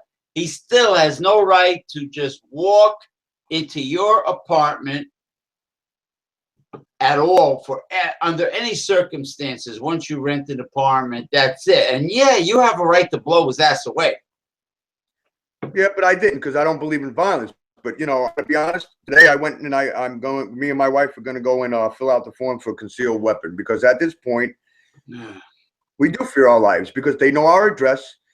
This person has stalked us. They have threatened us. They've done multiple, things of damage to us in punitive ways and in threatening ways and harassing ways, and they've gotten away with it. And a judge ruled against me and my wife. Yeah. Now, I want to get to the last part of this. Okay. So this week, we open our email, and there's another affidavit filed by the lawyer. Now, after a judgment, and when you put your paperwork in and whatever monies you think you're owed, that's the last time you can put that in. After a judgment's made, you can't double jeopardy on somebody. What he did was he double jeopardy and sent me another affidavit. Now he's charging me $300 a call for me calling them to tell them about the conditions of their fucking home. I'm getting sued for calling him and leaving a voicemail. He's suing me over voicemails and suing me for him calling and leaving that incriminating message that you guys are going to hear on YouTube tonight. Unbelievable. How do you get away with this? How did they get away with that? And the judge, you know what? I don't even think he went through my paperwork, honestly. But this is what I'm going to have to do now. Yeah. Well, guess what? I want to announce this on live television tonight. Brian Blackburn, you said that I would never get a lawyer and nobody will take this case. Well, guess what? You're about to get served by in Florida. I hate to tell you that, but I'm telling you, You think we can't get a lawyer? We got 2 lawyers that want to take this case that are family members. Let me tell you something. They're barred in Florida. I'm with you. You're going to know what you did to us, and you're going to be disciplined. And I did also make a complaint to the Florida bar today, providing all the evidence that I have on you and all the stuff that you did to me, Mr. Blackburn. So don't think you're going to get away with this because you have your old Southern rich boys and your old Southern rich money, and you guys, you probably do run the gang systems in this town, and I'm sure you can have me killed. But remember one thing, if you do that, the whole world knows about it now. And I wish you a lot of luck with it. Because now I'm going to file a lawsuit against you that's going to drain your pockets, and I'm going to take everything you own. Okay. I rest my case. The good thing about, like, for instance, Facebook pages, for instance, people can see them. It's like a web page. You don't have to have a Facebook account. You don't have to log in to see a Facebook page. They can go. Let me show you guys something right quick. You're not going to really be able to see it, but yeah, but let me. This is what came in the mail today, and on this paper, I don't mean to cut you off, but this is very important. I just want to express this before we close. Okay. Now this is the new affidavit that was filed. Okay. Yeah. We don't even get to go to court about this. Okay. The judge just gets to make a judgment. And guess I know what he's going to do. He's going to judge us against us. We already know, and that will turn the lawsuit into a $5,000 suit now. Okay. Right. Imagine having to pay $5,000 for moving into a condemned house and going through all this shit. Imagine that. What court system would allow anything like this? Well, you know what? With all the evidence I have, you can't take my evidence from me. I have many files, and a lot of people got sent this stuff. Many lawyers got it, many agencies. The FBI has it. I've sent it everywhere to every agency you can imagine. So and you could have everything. You can't delete it out of my computer. You can't do none of that stuff. So I wish you luck. And you can have everything. You can have everything scanned and upload. You can. Oh yeah. Everything. What I was going to say about Facebook pages, you can upload documents into albums. You can categorize things according to albums, and you can upload documents, and if you don't have it, everything's in PDF form. Yeah, if you don't have it already on a hard drive, if you have anything on paper, you just get it scanned and you just load up your pages. Hey, listen, we got a big giant hard drive that's great, you know. Hey, let me show you something. Technology, you gotta love technology. I love it. Listen, I got it. This I don't know where mine is, but this external drive is old. This is 500 gigs. They go up to 3 terabytes now. You don't have to plug it into an electrical outlet. This is all you need. USB port. The electricity. I got it. I got one. I got a $150 one that's 1,000 terabytes or something. This one is made by, what was it? My Passport Edge by Western Digital. They go up to a few terabytes, and I'm sure they're going to be even more powerful. Oh, they're great. They're great. And dig this. What I'm going to do is. Let me finish. Yeah, I'm going to. Oh, good. Maron. Yeah, you Italians. Solid state, man. No moving parts. Solid state. You could save so much videos and documents and audio files and photographs. I'm telling you, this is beautiful, and it's so portable. The hell with CDs. The hell with DVDs. Technologies, like George Costanza says, you can't stop science. You can't stop it. And as far as tenants, we're getting back to tenant-landlord relationship. Not your particular case. Right. Tenant-landlord issues. When you move into a place, you know, in the old days, they used to, the douchebag landlords used to walk around with an old-fashioned camera, Polaroid, and take pictures. Fuck them. Now you got the smart, I'm not, make believe this is a smart, Samsung Galaxy. Now you got the smartphone. You walk around, you narrate everything. You say, here is the dining room. Oh, look at this. Oh, look how horrible the windows are. Oh, look what we found here. Blah, blah. And you date it. You make sure you mention the date and the time it's being taken. And you just walk around and you got it all on video. And I know a guy like you is going to utilize every molecule of evidence that you have. Yes. Every Now, molecule is going to. let me explain another thing. The amount of hours to put this case together. Yes. Was just insane. Okay, me and my wife, we stayed up all night long. I mean, we worked 24 to 28 hours to get these papers done, where we couldn't even look at this computer screen anymore because our eyes were blurred out. We worked 1 month to put this paperwork together, going through so many channels. We went to legal aid. They couldn't even, you know, legal aid couldn't even believe we won the eviction part of the case. Okay, they can't believe that we put this type of paperwork together and we're not lawyers. Well, we're high. My wife and I are very highly educated. Okay, you got to think. I run a company 5 years now. Most companies that, you know, go in business tie-dye like this, you know, they usually either fall down or, you know, we've been through a lot. We were homeless with this company and still making product on the street. We managed to get ourselves up again. You know, we've been through stuff just like everybody else. Right. Got to stop thinking that we're these rich people. But then on the other hand, you have to realize one thing, Americans, that if you could keep on supporting China and everybody else's product, you're making us poor again. Remember that. Okay? If you help the American businesses and you buy from the American companies, then maybe we can afford to pay money to help our justice system and to form, you know, big protests, you know, where we can actually make a voice heard. Well, because the way people do this is wrong. You got to have money to get your voice heard. If you don't have donations coming in, you're not getting heard. It don't matter. Corruption in politics and in the judicial system, the only way you can handle it is to make people accountable again for their actions, like they were in the old days. You know, prison time, hard time, no exception. Wall Street, hey, look at other countries. Iceland threw all their corrupt banksters in prison. In the United States, nobody from Wall Street went into prison yet. You know, no one's held accountable, and there's no deterrent. You know. Do you think? Do you in your mind? Do you believe that there was payoffs involved here? Now listen, you're dealing with a millionaire landlord. Okay, who's got millions of dollars. Now, there's one thing I didn't mention. The landlord actually is in court for his own house right now. He owes $100,000 to the mortgage company, and he failed to pay it.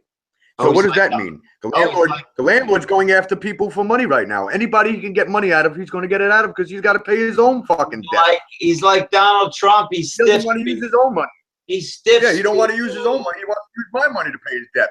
He stiffs people. You know how much? You know what Donald Trump does? He has somebody do a job for him, and then he complains about the quality of the work, and he says, "I'm not going to pay you because I don't like the job you did." The people that did his daughter's wedding reception, Ivanka's wedding reception, he didn't care for the food. He didn't pay them. And then he says, well, you're going to get a lot of publicity. You're going to have more customers than you know what to do with because, you know, it was my name. He's like his dad. You know, the apple does not fall far from the tree. But I think you and your wife are going to be a huge help to tenants all over the country. Oh yes, because we know we've been through more than this. Trust me, we have been. You know, we've been rented in a home before. We won that case. Okay. Right. Don't fucking play. They don't play. If New York saw this case, forget it. These guys would have been in jail for this. Okay. So I'm going to introduce you to somebody real quick. This is the only good thing that happened to me in that house. Is this precious little animal here? What do you got there, cat?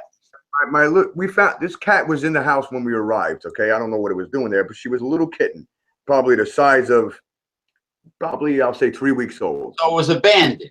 It was abandoned, but it was inside it came into the house and automatically jumped into my wife's arms. Oh, isn't it? Cuddled in our arms, and then jumped in my arms. And this cat is so smart. It's smarter than that damn lawyer. Okay, let me explain something. We adopted this cat. We took her with us. You know, this is the only thing good that happened in that house right here. The cat also chose you two, also as a family. I think she was abused, and I think that Jason was abusing this cat. And you know, the reason why half of her ear is missing, because what Jacksonville does is when they get animals off the street and they want to take them in to get them neutered, they take the poor little animal and they cut the fucking animal's ear off. Okay.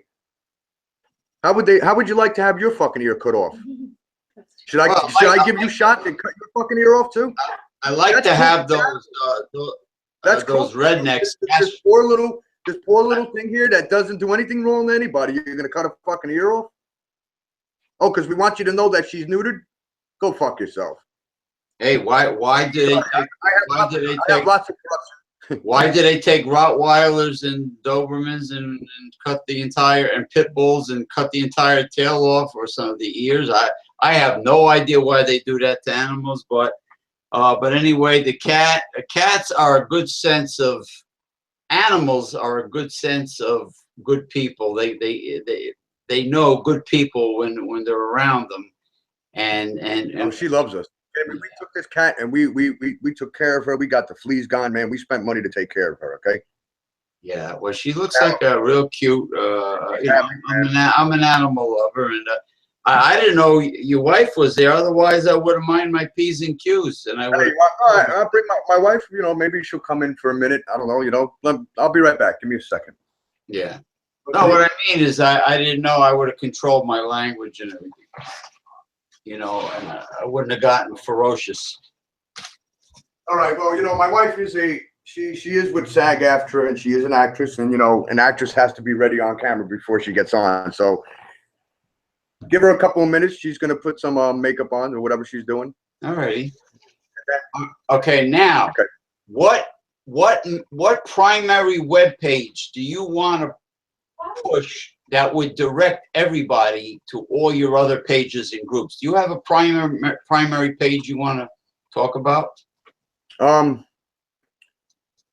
I do. I have a group page, a new page on Facebook that what I've done is my page, Paul Mantia, has gotten a lot of hatred on it, and I'm getting a lot of scammers coming in, and Jason's been making fake pages up trying to get into my page because I keep it private. We've had a lot of haters in the past with this company, so you know, right. I'm cleaning out my Facebook, okay, and I'm deleting people that don't purchase product from me, people that just troll my page, and they sit there stealing my product. They're making copies of it and pasting it, but now they can't do that no more because every single thing we have is trademarked and it has watermarks in it. Every photo. So I duke it out with trolls all the time on Facebook. Yeah, we're tired of it. So I developed a new page, and what I did was with the new page is I added all my close friends in that page, okay? And I created a like page along with that. Now, my close friends and the people that I really feel close to, I'm not done adding people yet. You know, it's going to take a while. I have 3,000 people in my one Facebook, and the other one is one that's maxed out that I don't even use anymore. I don't even remember the passwords, to be honest with you, but whatever. No, but the main thing is that this organization to help tenants, this is the page that you want to really load multitudes. Yeah. This is where we're going to do the live shows from now on with you. Being that Mr. James Madonna, you know, we really appreciate him putting us on live television like this, and being able to express system, explaining to you how corrupt the justice system is. And it's not only in Jacksonville, okay? The system is corrupt everywhere. But I do got to say one thing about the New York court systems. They do their job. They do their jobs. And if a judge in New York ever seen this, I think I don't know what they would do. Well, you honestly. know, Bill de Blasio. I know that there would never be a judgment against us for this. Bill de Blasio's type. Yeah. I know. All right, I'm gonna bring my wife on. This is my wife, Ashley. Hi, Ashley. We're not technically married yet. We are in a domestic partnership. We'll get married soon as we can get rid of all this bullshit drama and be able to enjoy, you know, the fruits of our looms and enjoy our new home and enjoy our lives for once without having to deal with assholes like this. The fruits of your looms. Now, one more thing we got to bring up. They did send us a fact information form. And what a fact information form, I'm going to explain to your tenants after you get sued. It's a form that's ordered by the court, okay? Now, in New York, they don't do this shit because in a civil lawsuit, the court doesn't go after you for the judgment money. They're not really allowed to do that, okay? It's not their jurisdiction to do that. But they give you a fact information sheet. And you got 45 days to fill that sheet out. What that sheet is they want your bank account numbers. They want your employers. They want every piece of personal property that you own. But guess what? There's one thing that they fail to know that we found out today. through somebody in her family, an attorney, okay, who is probably going to, well, is planning on coming out here to get on the Florida bar to fight this case because she knows how crooked it is, okay? Now, you know, I mean, it's really insane with all this stuff. Now, what that states is we're self-employed. Okay. When you're self-employed, you cannot garnish self-employed wages. Okay, you can't garnish somebody that is self-employed their wages. Next show, I'm going to put parsley all over my shoulders so I feel garnished. Now you also can't. If somebody Oh my God. if somebody makes $750 a week as head, I don't okay. think you want to be garnished. Go ahead.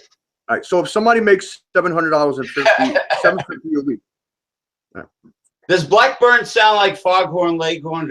I'll say there, son. My name is Blackburn, and I am the king of all of Jacksonville. Does he talk like that, or how does he sound? No. He's a Southerner voice. Okay. I'll say there, son. Now, I want to express this because this is really important. This is an important information for. Yes, I will get serious. Okay, let's get serious on this one. Now, if you make $750 a week, Right. okay, and you're a head of household, Right. they cannot take anything from you because if you see what it is 30 times lower than the federal income rate. Okay, Right. you have to be collecting because you got to think. They think about the bills and everything a month and what is the people making. Okay, if you're making $3,000 a month and your bills are $2,000 a month, now they can take 25% out of your paycheck. Okay, that's once the judgment is ruled and said and done. Okay, that's Right. not going to happen because we're going to file everything to stop that.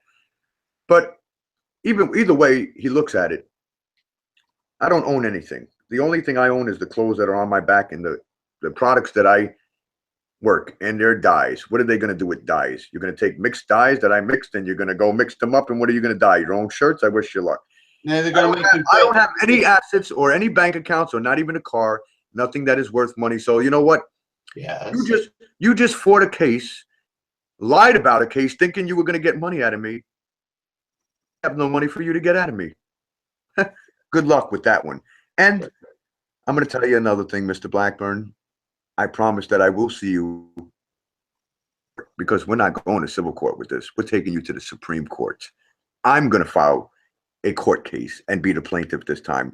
And I'm taking you, Mr. Blackburn, you, Mr. Rowe, and Mr. Jason Hurin, Gerald Jason, Davis Hurin, all three of you to the courtroom. Then we'll see what you say. But I guarantee that what's going to happen in the courtroom is they're going to put each other under the bus. Because that's what already started. Jason's putting the lawyer under the bus. The lawyer put Jason under the bus. You get those three in the courtroom. Right. I want to see them answer. I want a jury trial on this. And at this point, I found out today through the Florida bar that, I said, look, I can make my case public. He goes, you are public. It's in the court registry. Everything's public to everybody. Okay, thank you. It's time to go to the media. We've already contacted the mayor. And on Monday morning, I get a call back from the mayor's office. I got granted to sit down in a meeting. Now that, remember, the mayor cannot do nothing to the courthouse. Right. He cannot get involved with the courthouse. But after showing the mayor what I have and my evidence and the pictures of the home, he can do something about that. Yeah. Okay. Now, I'm going to sit with him. And the mayor is highly against things like this. If you look him up, he's really against things like this. Mm-hmm. We're also going to drop off copies of a USB with everything on it. I'm going to buy some USB ports. I'll buy about 10 of them. And I want them to carry at least 60 gigs a piece, okay? Enough to put the information on there. Are you talking about flash drives, thumb drives? The flash drive, the thumb drive. So what I'm going to do is put all the information on, and I'm going to deliver it to the Attorney General's office of the state. I'm going to deliver one to the mayor's office. I'm going to deliver one to Consumer Affairs, one to the Health Department, one to the Agricultural Department, one to the Code Enforcement Department, and then I'm going to get some more, and I'm going to deliver those to all the media, all the news stations, all the radio stations, everything you can imagine. And James, you know me. When I tell you that I'm going to fight for something, what happens? When I go on Facebook and I list something, it goes viral. The last one I listed about this house, we got 4,000 comments in Swip and Swap. They literally deleted it because it was so damn long, okay? point across and my word out here, and I'm an innocent bystander that it didn't do nothing to anybody, and she's innocent, Right. that's wrong. But now I'm going to put my wife on, and I'm going to let the public hear from my wife how she felt about Jason and how she felt about him coming in the home and how she felt about the case. Now, the whole case has been explained in detail. Okay, I might have left out a few things here and there because, you know, there's some things are irrelevant. You know, it's irrelevant to the case. You can't use certain things. Everything's got to be based on fact. When you have a judgment, you got to read the judgment about 10 times and make sure you understand every word in that judgment. Then what you do is you go through all your documentation and you attach each document to each claim on that judgment where you show your innocence. Okay, here, the lawyer lied about that. Here, the lawyer lied about the furniture. Here, the lawyer lied about the rent. He lied about this. Now, that being said, if I was a judge and I'm seeing this stuff, just seeing the conditions of the home, I would have dropped that case right then and there. Okay? I think you need to order, I have a voodoo doll that I got from New Orleans. I think you ought to get yourself one with the black pins and make believe it's, I think, you know, I'm serious. Like it's hanging on the wall now. You know, all right, well, I've been very nice to it. I have a nice place for it on the wall. Actually, in the future, when we screw around with the music together, I'll show you my gargoyle collection and everything. And I have scorpion tarantulas for pets. I'm trying to raise crested geckos up here. I mean, you know, we'll do very light things. You know, not. Just to make everybody happy after Ashley's done speaking. Yes. I'll grab my electric guitar, okay, and I'll tune it up and I'll play you guys one song. And I'll sing. Now, was she in Port Jervis? Paul, was she in Port Jervis with you when you were in? No, when I was in Port Jervis, I was actually single at that time because I was touring for about 10 years, okay?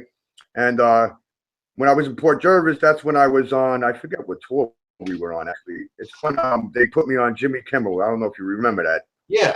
I got the shot with Jimmy Kimmel. I got paid $5 grand to be on Jimmy Kimmel's show. That's unheard of, man. You know, whatever. Well, that was a very low. I mean, telling your wife that was when he first started, but it doesn't matter, you know, because I still got hurt, and you know. But I mean, you know. Yeah, it was a very low budget studio. It was really. Yeah, it was low budget, but I got a lot of views, man, and my ratings were jumping when I went on live over there, you know. And I'm not going to bring anything up, but I no longer associate with that crowd. And I never got any royalties from that. I never received any pay from it. You know, I must have did 100 shows for them over there. We even played with Pete Seeger. Wow. That many? I did that big show with Pete Seeger up there, you know, and you know, yeah, Pete he knew I toured. He said, "Oh, you're a major celebrity musician touring with Billy Preston. That's the 5th Beatle." I said, whatever. I said, I don't care about the egotistical bullshit. You know, I love what I do. Right. I love playing music. I love doing artwork. I love what I do. That's what it's about, the love of the work. I didn't know the art. I didn't know you were on Keeping It Country Strong that many times. Oh, yeah, man. And I wasn't only on that one. I was on numerous amounts of TV, you know, and I was doing lots of shows at that time. You know, I was touring. I was doing 50,000, you know, 15,000 people crowd. You know? Wow. It was great. I made great money, and that's how I opened this company. Let's put Ashley on.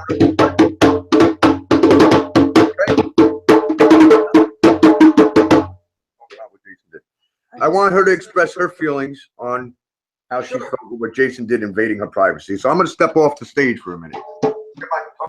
When she tells the story, should I do like light bongo? Like almost like. You might want to hear it pretty clear though, because this is. Honestly, the best feeling to describe how I felt was just, you know, really violated, you know, and just freaked out. I don't know. I mean, I wasn't really expecting it. It was in the morning, you know. I just woke up. I mean, I don't know. It's just not right that, you know, he was able to get away with it, but yeah, you don't want to you know, when you're all when you're very ultra casual in your own home, you don't want an outsider just No, and what really gets me is that he kept saying, "Oh, like I told you guys about this beforehand." I'm just like, we wouldn't have picked this place to live in if that were the case. If we were going to be sharing a bathroom with some stranger that we didn't know, you know what I mean? It's just a little. You know why he was dropping in on you too. I know what was in his mind. You know, I mean, he had an ulterior motive for this. I don't think, you know. I don't know. I just he was a bit of a peeping tom and a stalker, and Yeah, a little too early. Who knows? he had other ideas in his head. But besides that, you know, I just am really I'm just blown away by the fact that we have to pay for the faulty wiring, you know, the unlicensed wiring that Jason did. You know, like, why do we have to pay for the mistakes that he made? It's just crazy. I mean, Yeah, Tenant. You know, we just. Well, by law, Tenant's supposed to move a safe, a safe, of course, inspected and proven to be safe dwelling, not to be in a booby trap, to live in a damn booby trap and expect to pay rent for it. And it shouldn't be your responsibility. You know, I'm just happy you and Paul documented so much evidence, you know, and as far as the threat, if you have an audio file for that threat and you go on Windows Movie Maker, you could put like an image, you know, you could like choose a photo image and have like not a slideshow, but just have an still image where if you wanted to upload that threat on video, you could do it. I'm back. You So, you know, my wife, you know, she's good at what she does because, you know, she stays humble in the situation. And, you know, of course, I'm the one that knows how to handle, you know, certain legal statistical things that she doesn't know how to handle because I'm a little older, but she's smart. She know when my handwriting sucks, you know, and it all sucks. My penmanship sucks. So she takes it and mine too. Yeah, mine too. Well, I'm talking about my grammar, you know, and I'm a writer. I'm a songwriter. So remember, what do songwriters do when they write? We're writing like maniacs. We don't put periods and commas because, you know, we're writing what we're feeling in our heart, and you gotta let it out when it's coming. Otherwise, you can lose that, and you might lose a hit fucking song out of that. You know what I mean? So you can't rely on spell checks either. It kind of works out with the both of us, you know, because she works on one thing, and she makes sure the paperwork looks good, and my penmanship, everything is correct, and it looks like, you know, a lawyer wrote it. Yeah, I do that too. I'm very fussy with grammar and everything. And like I'll give you an example. Spell check does not recognize anything. Merengue, the way the Spanish people spell it. It comes out like meringue, like lemon meringue pie. They don't. It's like words that exist, or meringue. I like to call it meringue. Some words that exist are not recognized by spell check. I know most. Between there, and there, or 2, and 2. So. Yeah, they don't differentiate that shit. Gotta be aware of those. All right. Well, I'm gonna turn my black light on. Yeah, my personal situation is that my wife was a very perfect actress. She was from Colombia, and as soon as she got her green card, she split. Oh, right. Yeah. So, and I don't know where she is, and she hasn't bothered to contact me or my family. Let me ask you: can we take phone calls in on this, or we can't? Well, there are on the bottom. It says we have 0 viewers. Probably because I didn't like. If I were to put this up for a week or 2 or several weeks, you know. It'll get viewed. I'm not worried. It's being viewed by other people right now, but yeah, we don't have it. It says how many viewers we have, and we have none. And it really pisses me off, you pieces of shit. That a show of this magnitude that you're not paying attention. What if it was a ridiculous video on YouTube where young kids are farting and farting on open candles, and the methane gas is making the candle explode. You know, something ridiculous. I bet there'll be like 1 million hits. But something like this, look, zero. Well, then, hold on a minute. What about a landlord? Maybe I should fart on a candle. Let's send somebody. Let's send somebody some stuff. We're gonna perform live here. So. Yes. Okay. Is there any jabronis out there in the universe that have an issue with their landlord or would like to express how much you hate their stinking guts? Is there anybody out there at all? I don't see anybody out there. But you know what? You can always comment underneath this show on YouTube, and you can always go to my pages. You can always go to Paul's pages. You know, I mean, the show's not going anywhere. It's going to be out there, and feel free to comment. And, you know. And I'll play a little song here. Yeah. Right. I got the guitar out. We got the lights going. I'm going to show off the lights so you can hear. Oh, and don't forget, don't forget to. Let me get. Hey, hey. It's gonna get real dark. Everything's gonna glow. Me too. I wish I had a stick and high chair so you'll be able to. Yeah, we're going in the dark right now. Okay, all the product. Yeah, I had a nice painting here. I don't know where it went. It's down the flowers. Yeah, I mean, let me show you how. Let me show you how beautiful my wife's artwork is here.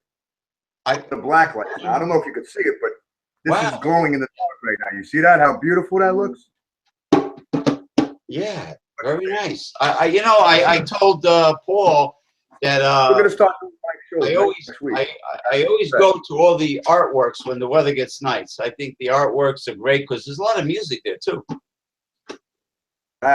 Hey, where can they go on YouTube to see us live? Do they have to go to this, or they can go to after it's done, you take the link and you put it wherever you want, and they'll see it on YouTube. They'll see it on whatever page you happen to put the link on. Let's see. I think who's that? Somebody's calling in. Hold on a moment. I don't know. Somebody was calling in for a moment there. Maybe we'll get a live call on Facebook. Hold on a minute. No strangers. No jabronis. We don't know who they are. This is Brian Lepeauer. If you don't recognize the person, don't let them in, because it might be a troll trying to be smart. I know who everybody is on my Facebook. Trust me, brother. Yeah. You can't play. All right. Let's call Brian. I'm calling him now.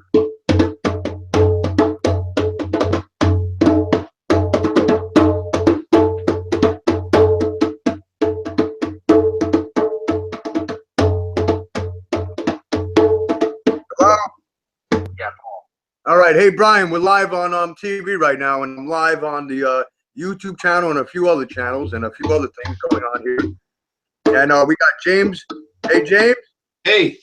Hey, James, I got Brian Lepeauer, the person that helped us out a lot with this case, as I told you in the beginning. Yes. And, Brian's on the line right now. So, yeah, go ahead, Brian. Say what you feel about this. Horrible. To be honest with you. Can you hear him? How do you like it? Yeah. Coming out of my speakers. Paul was very detailed on this show about everything that happened, and once the video finishes processing, it'll be there for Paul to take the URL and paste it anywhere he wants, and it was very invigorating indeed. I do different shows. I got a political show tomorrow with my other partner. With Mick Von Raven, I did Progressive Discussions After Dark, which I do very dimly lit. It's very gothic and macabre looking, I don't dress like this for that. I wear. But anyway, I like the black light. You know what? Yeah, man. We glowing over here, man. We glowing. You know what I tried to do there? Hey, by the way, this is that new plasma shirt that everybody said that we didn't make. Yeah. Black plasma shirt. now you can see me wearing it. You see, this is my own shirt. Yeah, you know what I was doing? I was And this looking is for.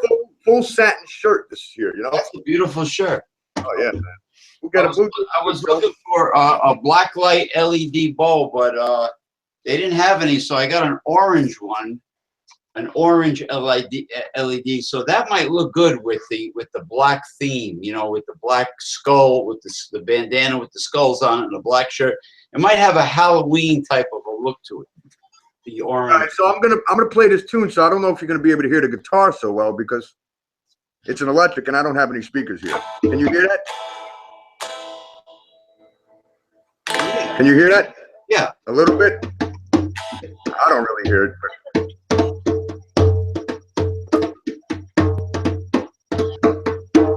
I'll be able to do it like that with the drum because I can't hear it.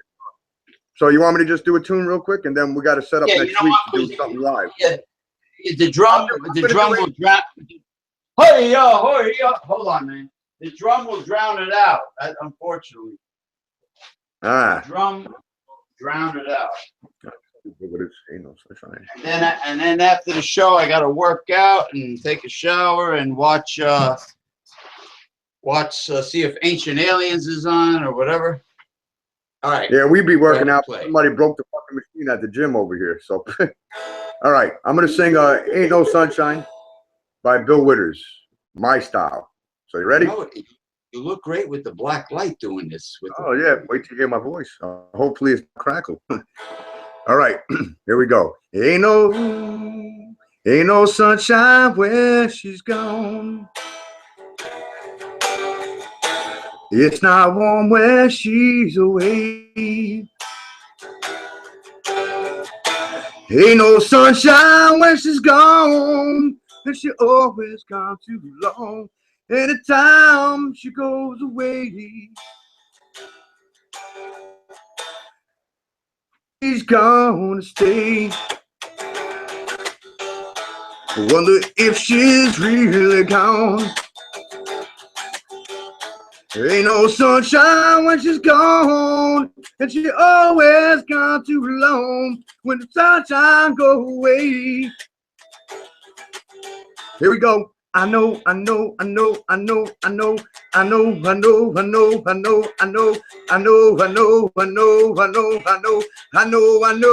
Hey, you ought to leave your thing alone, 'cause ain't no sunshine when she's gone. Ain't no sunshine where she's gone. There's only darkness every day. Ain't no sunshine when she's gone, and she always gone too long. Anytime she goes away, anytime she goes away, anytime she goes away. Anytime she goes away. Hey, hey. All right, I gave you two. Next time we'll do the originals. Hey, Paul, I really wish you get. I really wish you get your guitar down there by you. That'll be great. Yeah, we'll get the plug and extensions this week. Your favorite guitar, and also look into the Nokia camera. I mean the Nokia camera, digital camera, and what was I going to say about? Oh, are you good at writing blues music? Sure. What do you want? No, I mean you want me to sing the blues? I toured with Billy Preston. Come on. Yeah, but the drum the drum goes good with the blues. But the blues is, I mean, you have a lot of. The blues is all about, sadness, man. Well, she left me. You got a lot of story. She left me standing here all alone. Well, she left me standing here. Cause you know the words to. Left me all by myself. And now I'm sitting here at the bar and I'm drinking myself from the table again. Oh, Now, do you know the words to Two Life Crew? Me so horny, me rub you wrong time. Me so horny, yes, me so horny. There was a man they called George. He put in pie. He kissed all the girls and he made them cry. All right, so let's show you this real quick. This is my wife's. You know, she actually makes seashells. These are seashells off of Far Rockaway Beach. Okay, and what she did was They're clamshells. They're clamshells. We'll turn on the light real quick. We'll turn on the regular light. Those are quahogs. Those are chowder clams. Those are what the Indians use for wampum. You see that? You see the shell? It's got she does all this by hand. That's quite nice. Not only does it look like that, but it also glows in the dark without the black light. Now let me mention. What that says on the shell says love. It says love. Which means you can have your name on it. You can have anything you want on that shell as long as we can fit it in that shell. Now you can also purchase bigger shells too. These last forever, okay? As long as you take proper care of them. Yeah. These are great novelty, great for the kids, great for the family, good for decorations. Put them on your refrigerator. They're going to be coming with magnets on the back where you'll be able to clip it right on your refrigerator soon.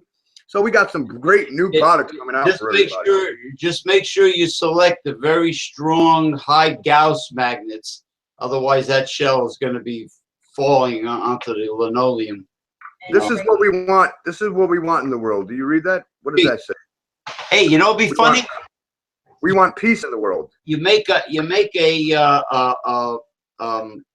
G-string outfit for your ex-perverted landlord with his name on it. He can wear, but you would have to get a little shell for him, right? A little shell. The one that used to walk in on, you know, a little tiny, little cockle. You ever hear the, you know, cockles? Yeah, I know what you're talking about, you man. get a little cockle and you have his name on it, little letters, Put and a little thing down to it. me little cockle. Yeah, right. Oh my goodness. You know what? Yeah, I got a lot of oddities around here. But anyway, you probably love my gargoyles. But next time, I'll show them to you. I got a couple of Mayan artifacts. They're I don't know if they have any mystical powers, but they're, you know, they're Mayans having sex. I'm sure that these people would love that. Jason would love that. This is very good inspiration for you know, for couples to have on top of their dresser drawer. Inspiration, you know, and I have other things. The gargoyles are good. Now when it could be. I guess I failed to have shown the public that my hair has gotten very long. Once again, It can be. I'm 44 years old. I look like I'm 20, and I still have all my hair on my head. Okay. You do. Or no way. That's. And I'm fucking buff now. I'm getting buff in the gym now, so you know. Aroused, as Ruth Westheimer used to say. I'm getting aroused. I'm getting aroused by the statues. Okay, now, listen. I have to start working out, and then I have to take a shower. So anyway, I know I didn't shave. Let's close this. So we want you guys to remember. We want you to come back to the station. We want you to check out the Google channel. We want you to check out everything that we have. We will provide all the information and links to where you need to go. We're also still providing more information to the group that we have began, and we will be adding everybody into that group. Right now, it is private. Well, actually, no, it's public. I launched it last night, and you're allowed to go in there and read whatever you want. And hey, look, I would like people to read up on this stuff and to determine and evaluate the situation to see what their opinions are on this. It'd be really nice to get some opinions on this.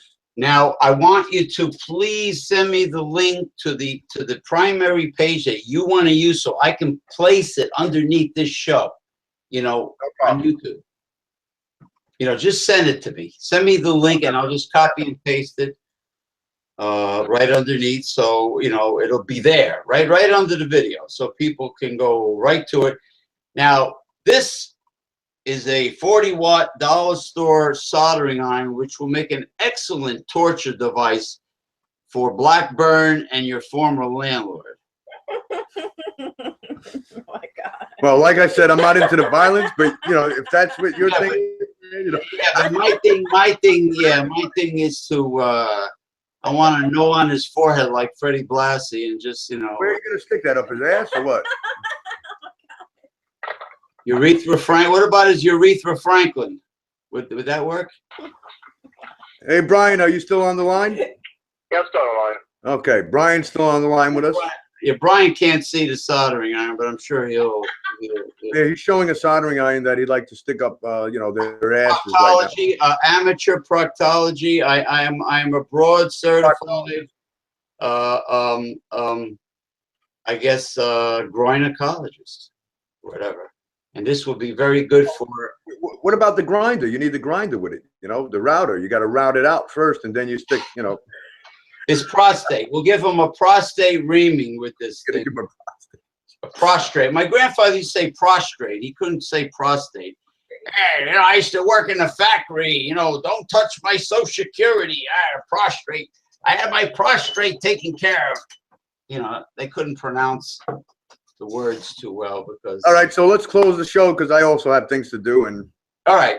Yes. Thank you, and we will do this again. like I said, yeah, my name is Paul Mantia. This is my wife, Ashley Carterman. Hey. Northern Lights Tie-Dye Company. You can look us up online, Paul Mantia Designs. Not only do we design fashion, we design instruments, we design giant domes. We're well known for that. You can look up online with Archimedes Designs and find our designs on there. You can find our designs with Carlos Santana soon. He'll have a guitar strap. When we were at the other house, we were in the process of creating Carlos Santana's and another person, Bill, their guitar straps, which both got thrown into the trash by the landlord's hiring company. So we lost $1,000 strap, and kind of sucks. So what do you got there for me? Any goodies? Not for you. I'll show you why. So this is my crystal pyramid collection of different stones that have different purposes. I have two more coming. My crystal pyramids, and then I have that collection. I'm into paranormal and mysticism. These are my new divining rods. Copper.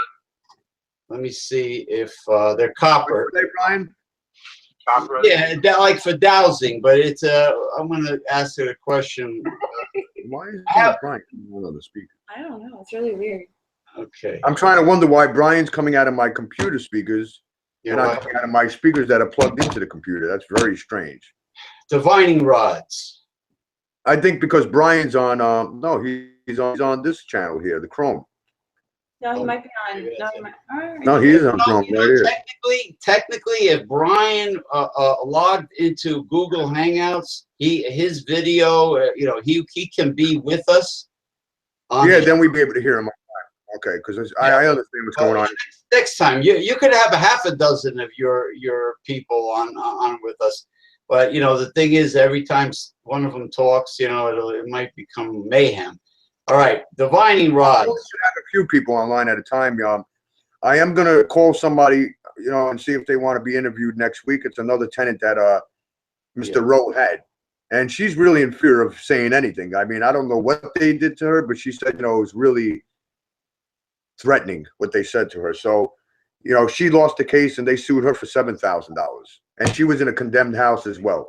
And he got away with it. And come to find out that Judge Higbee was the same. Well, it was the same judge on the case. Judge Higbee does not. He will never eat. I can't say anything bad about him because it's kind of like this. I don't know what his why he based his decision here. Documents that we provided the court, they failed to look at, and it's going to cause problems for them because they failed to look at these documents. It's not right that a tenant should have to go through this. We did not do anything. We don't deserve to have our personal belongings taken from us. We don't deserve to even be sued. Okay, those people are crooked, they're corrupt, and I'm going to fight them to the dirty end. It doesn't matter, and that's how I am. I'll fight them until the day I die. It doesn't matter. These people will not be caught dead. Really I'll go file fucking bankruptcy, and that's it. I'll file Chapter 7. You got to lighten up, man. You're gonna give yourself an ulcer. I'll pull a 50 cent. Hey, I'll pull a 50 cent on them. They will We'll not. pull Be, 50 cents out. they will We'll not. file Chapter 7 bankruptcy. They will not be. Hey, it gives you a fresh start. This guy. You can't get credit after that. You get a fresh start, but whatever. I got my company. My company supports me. Here we go. Here we go. Divining rods. Do you foresee Paul Anthony Mantia ultimately winning his lawsuit? Oh, it's not my lawsuit. It's their lawsuit. I'm about to file a lawsuit in Supreme Court of Tallahassee, Florida against them.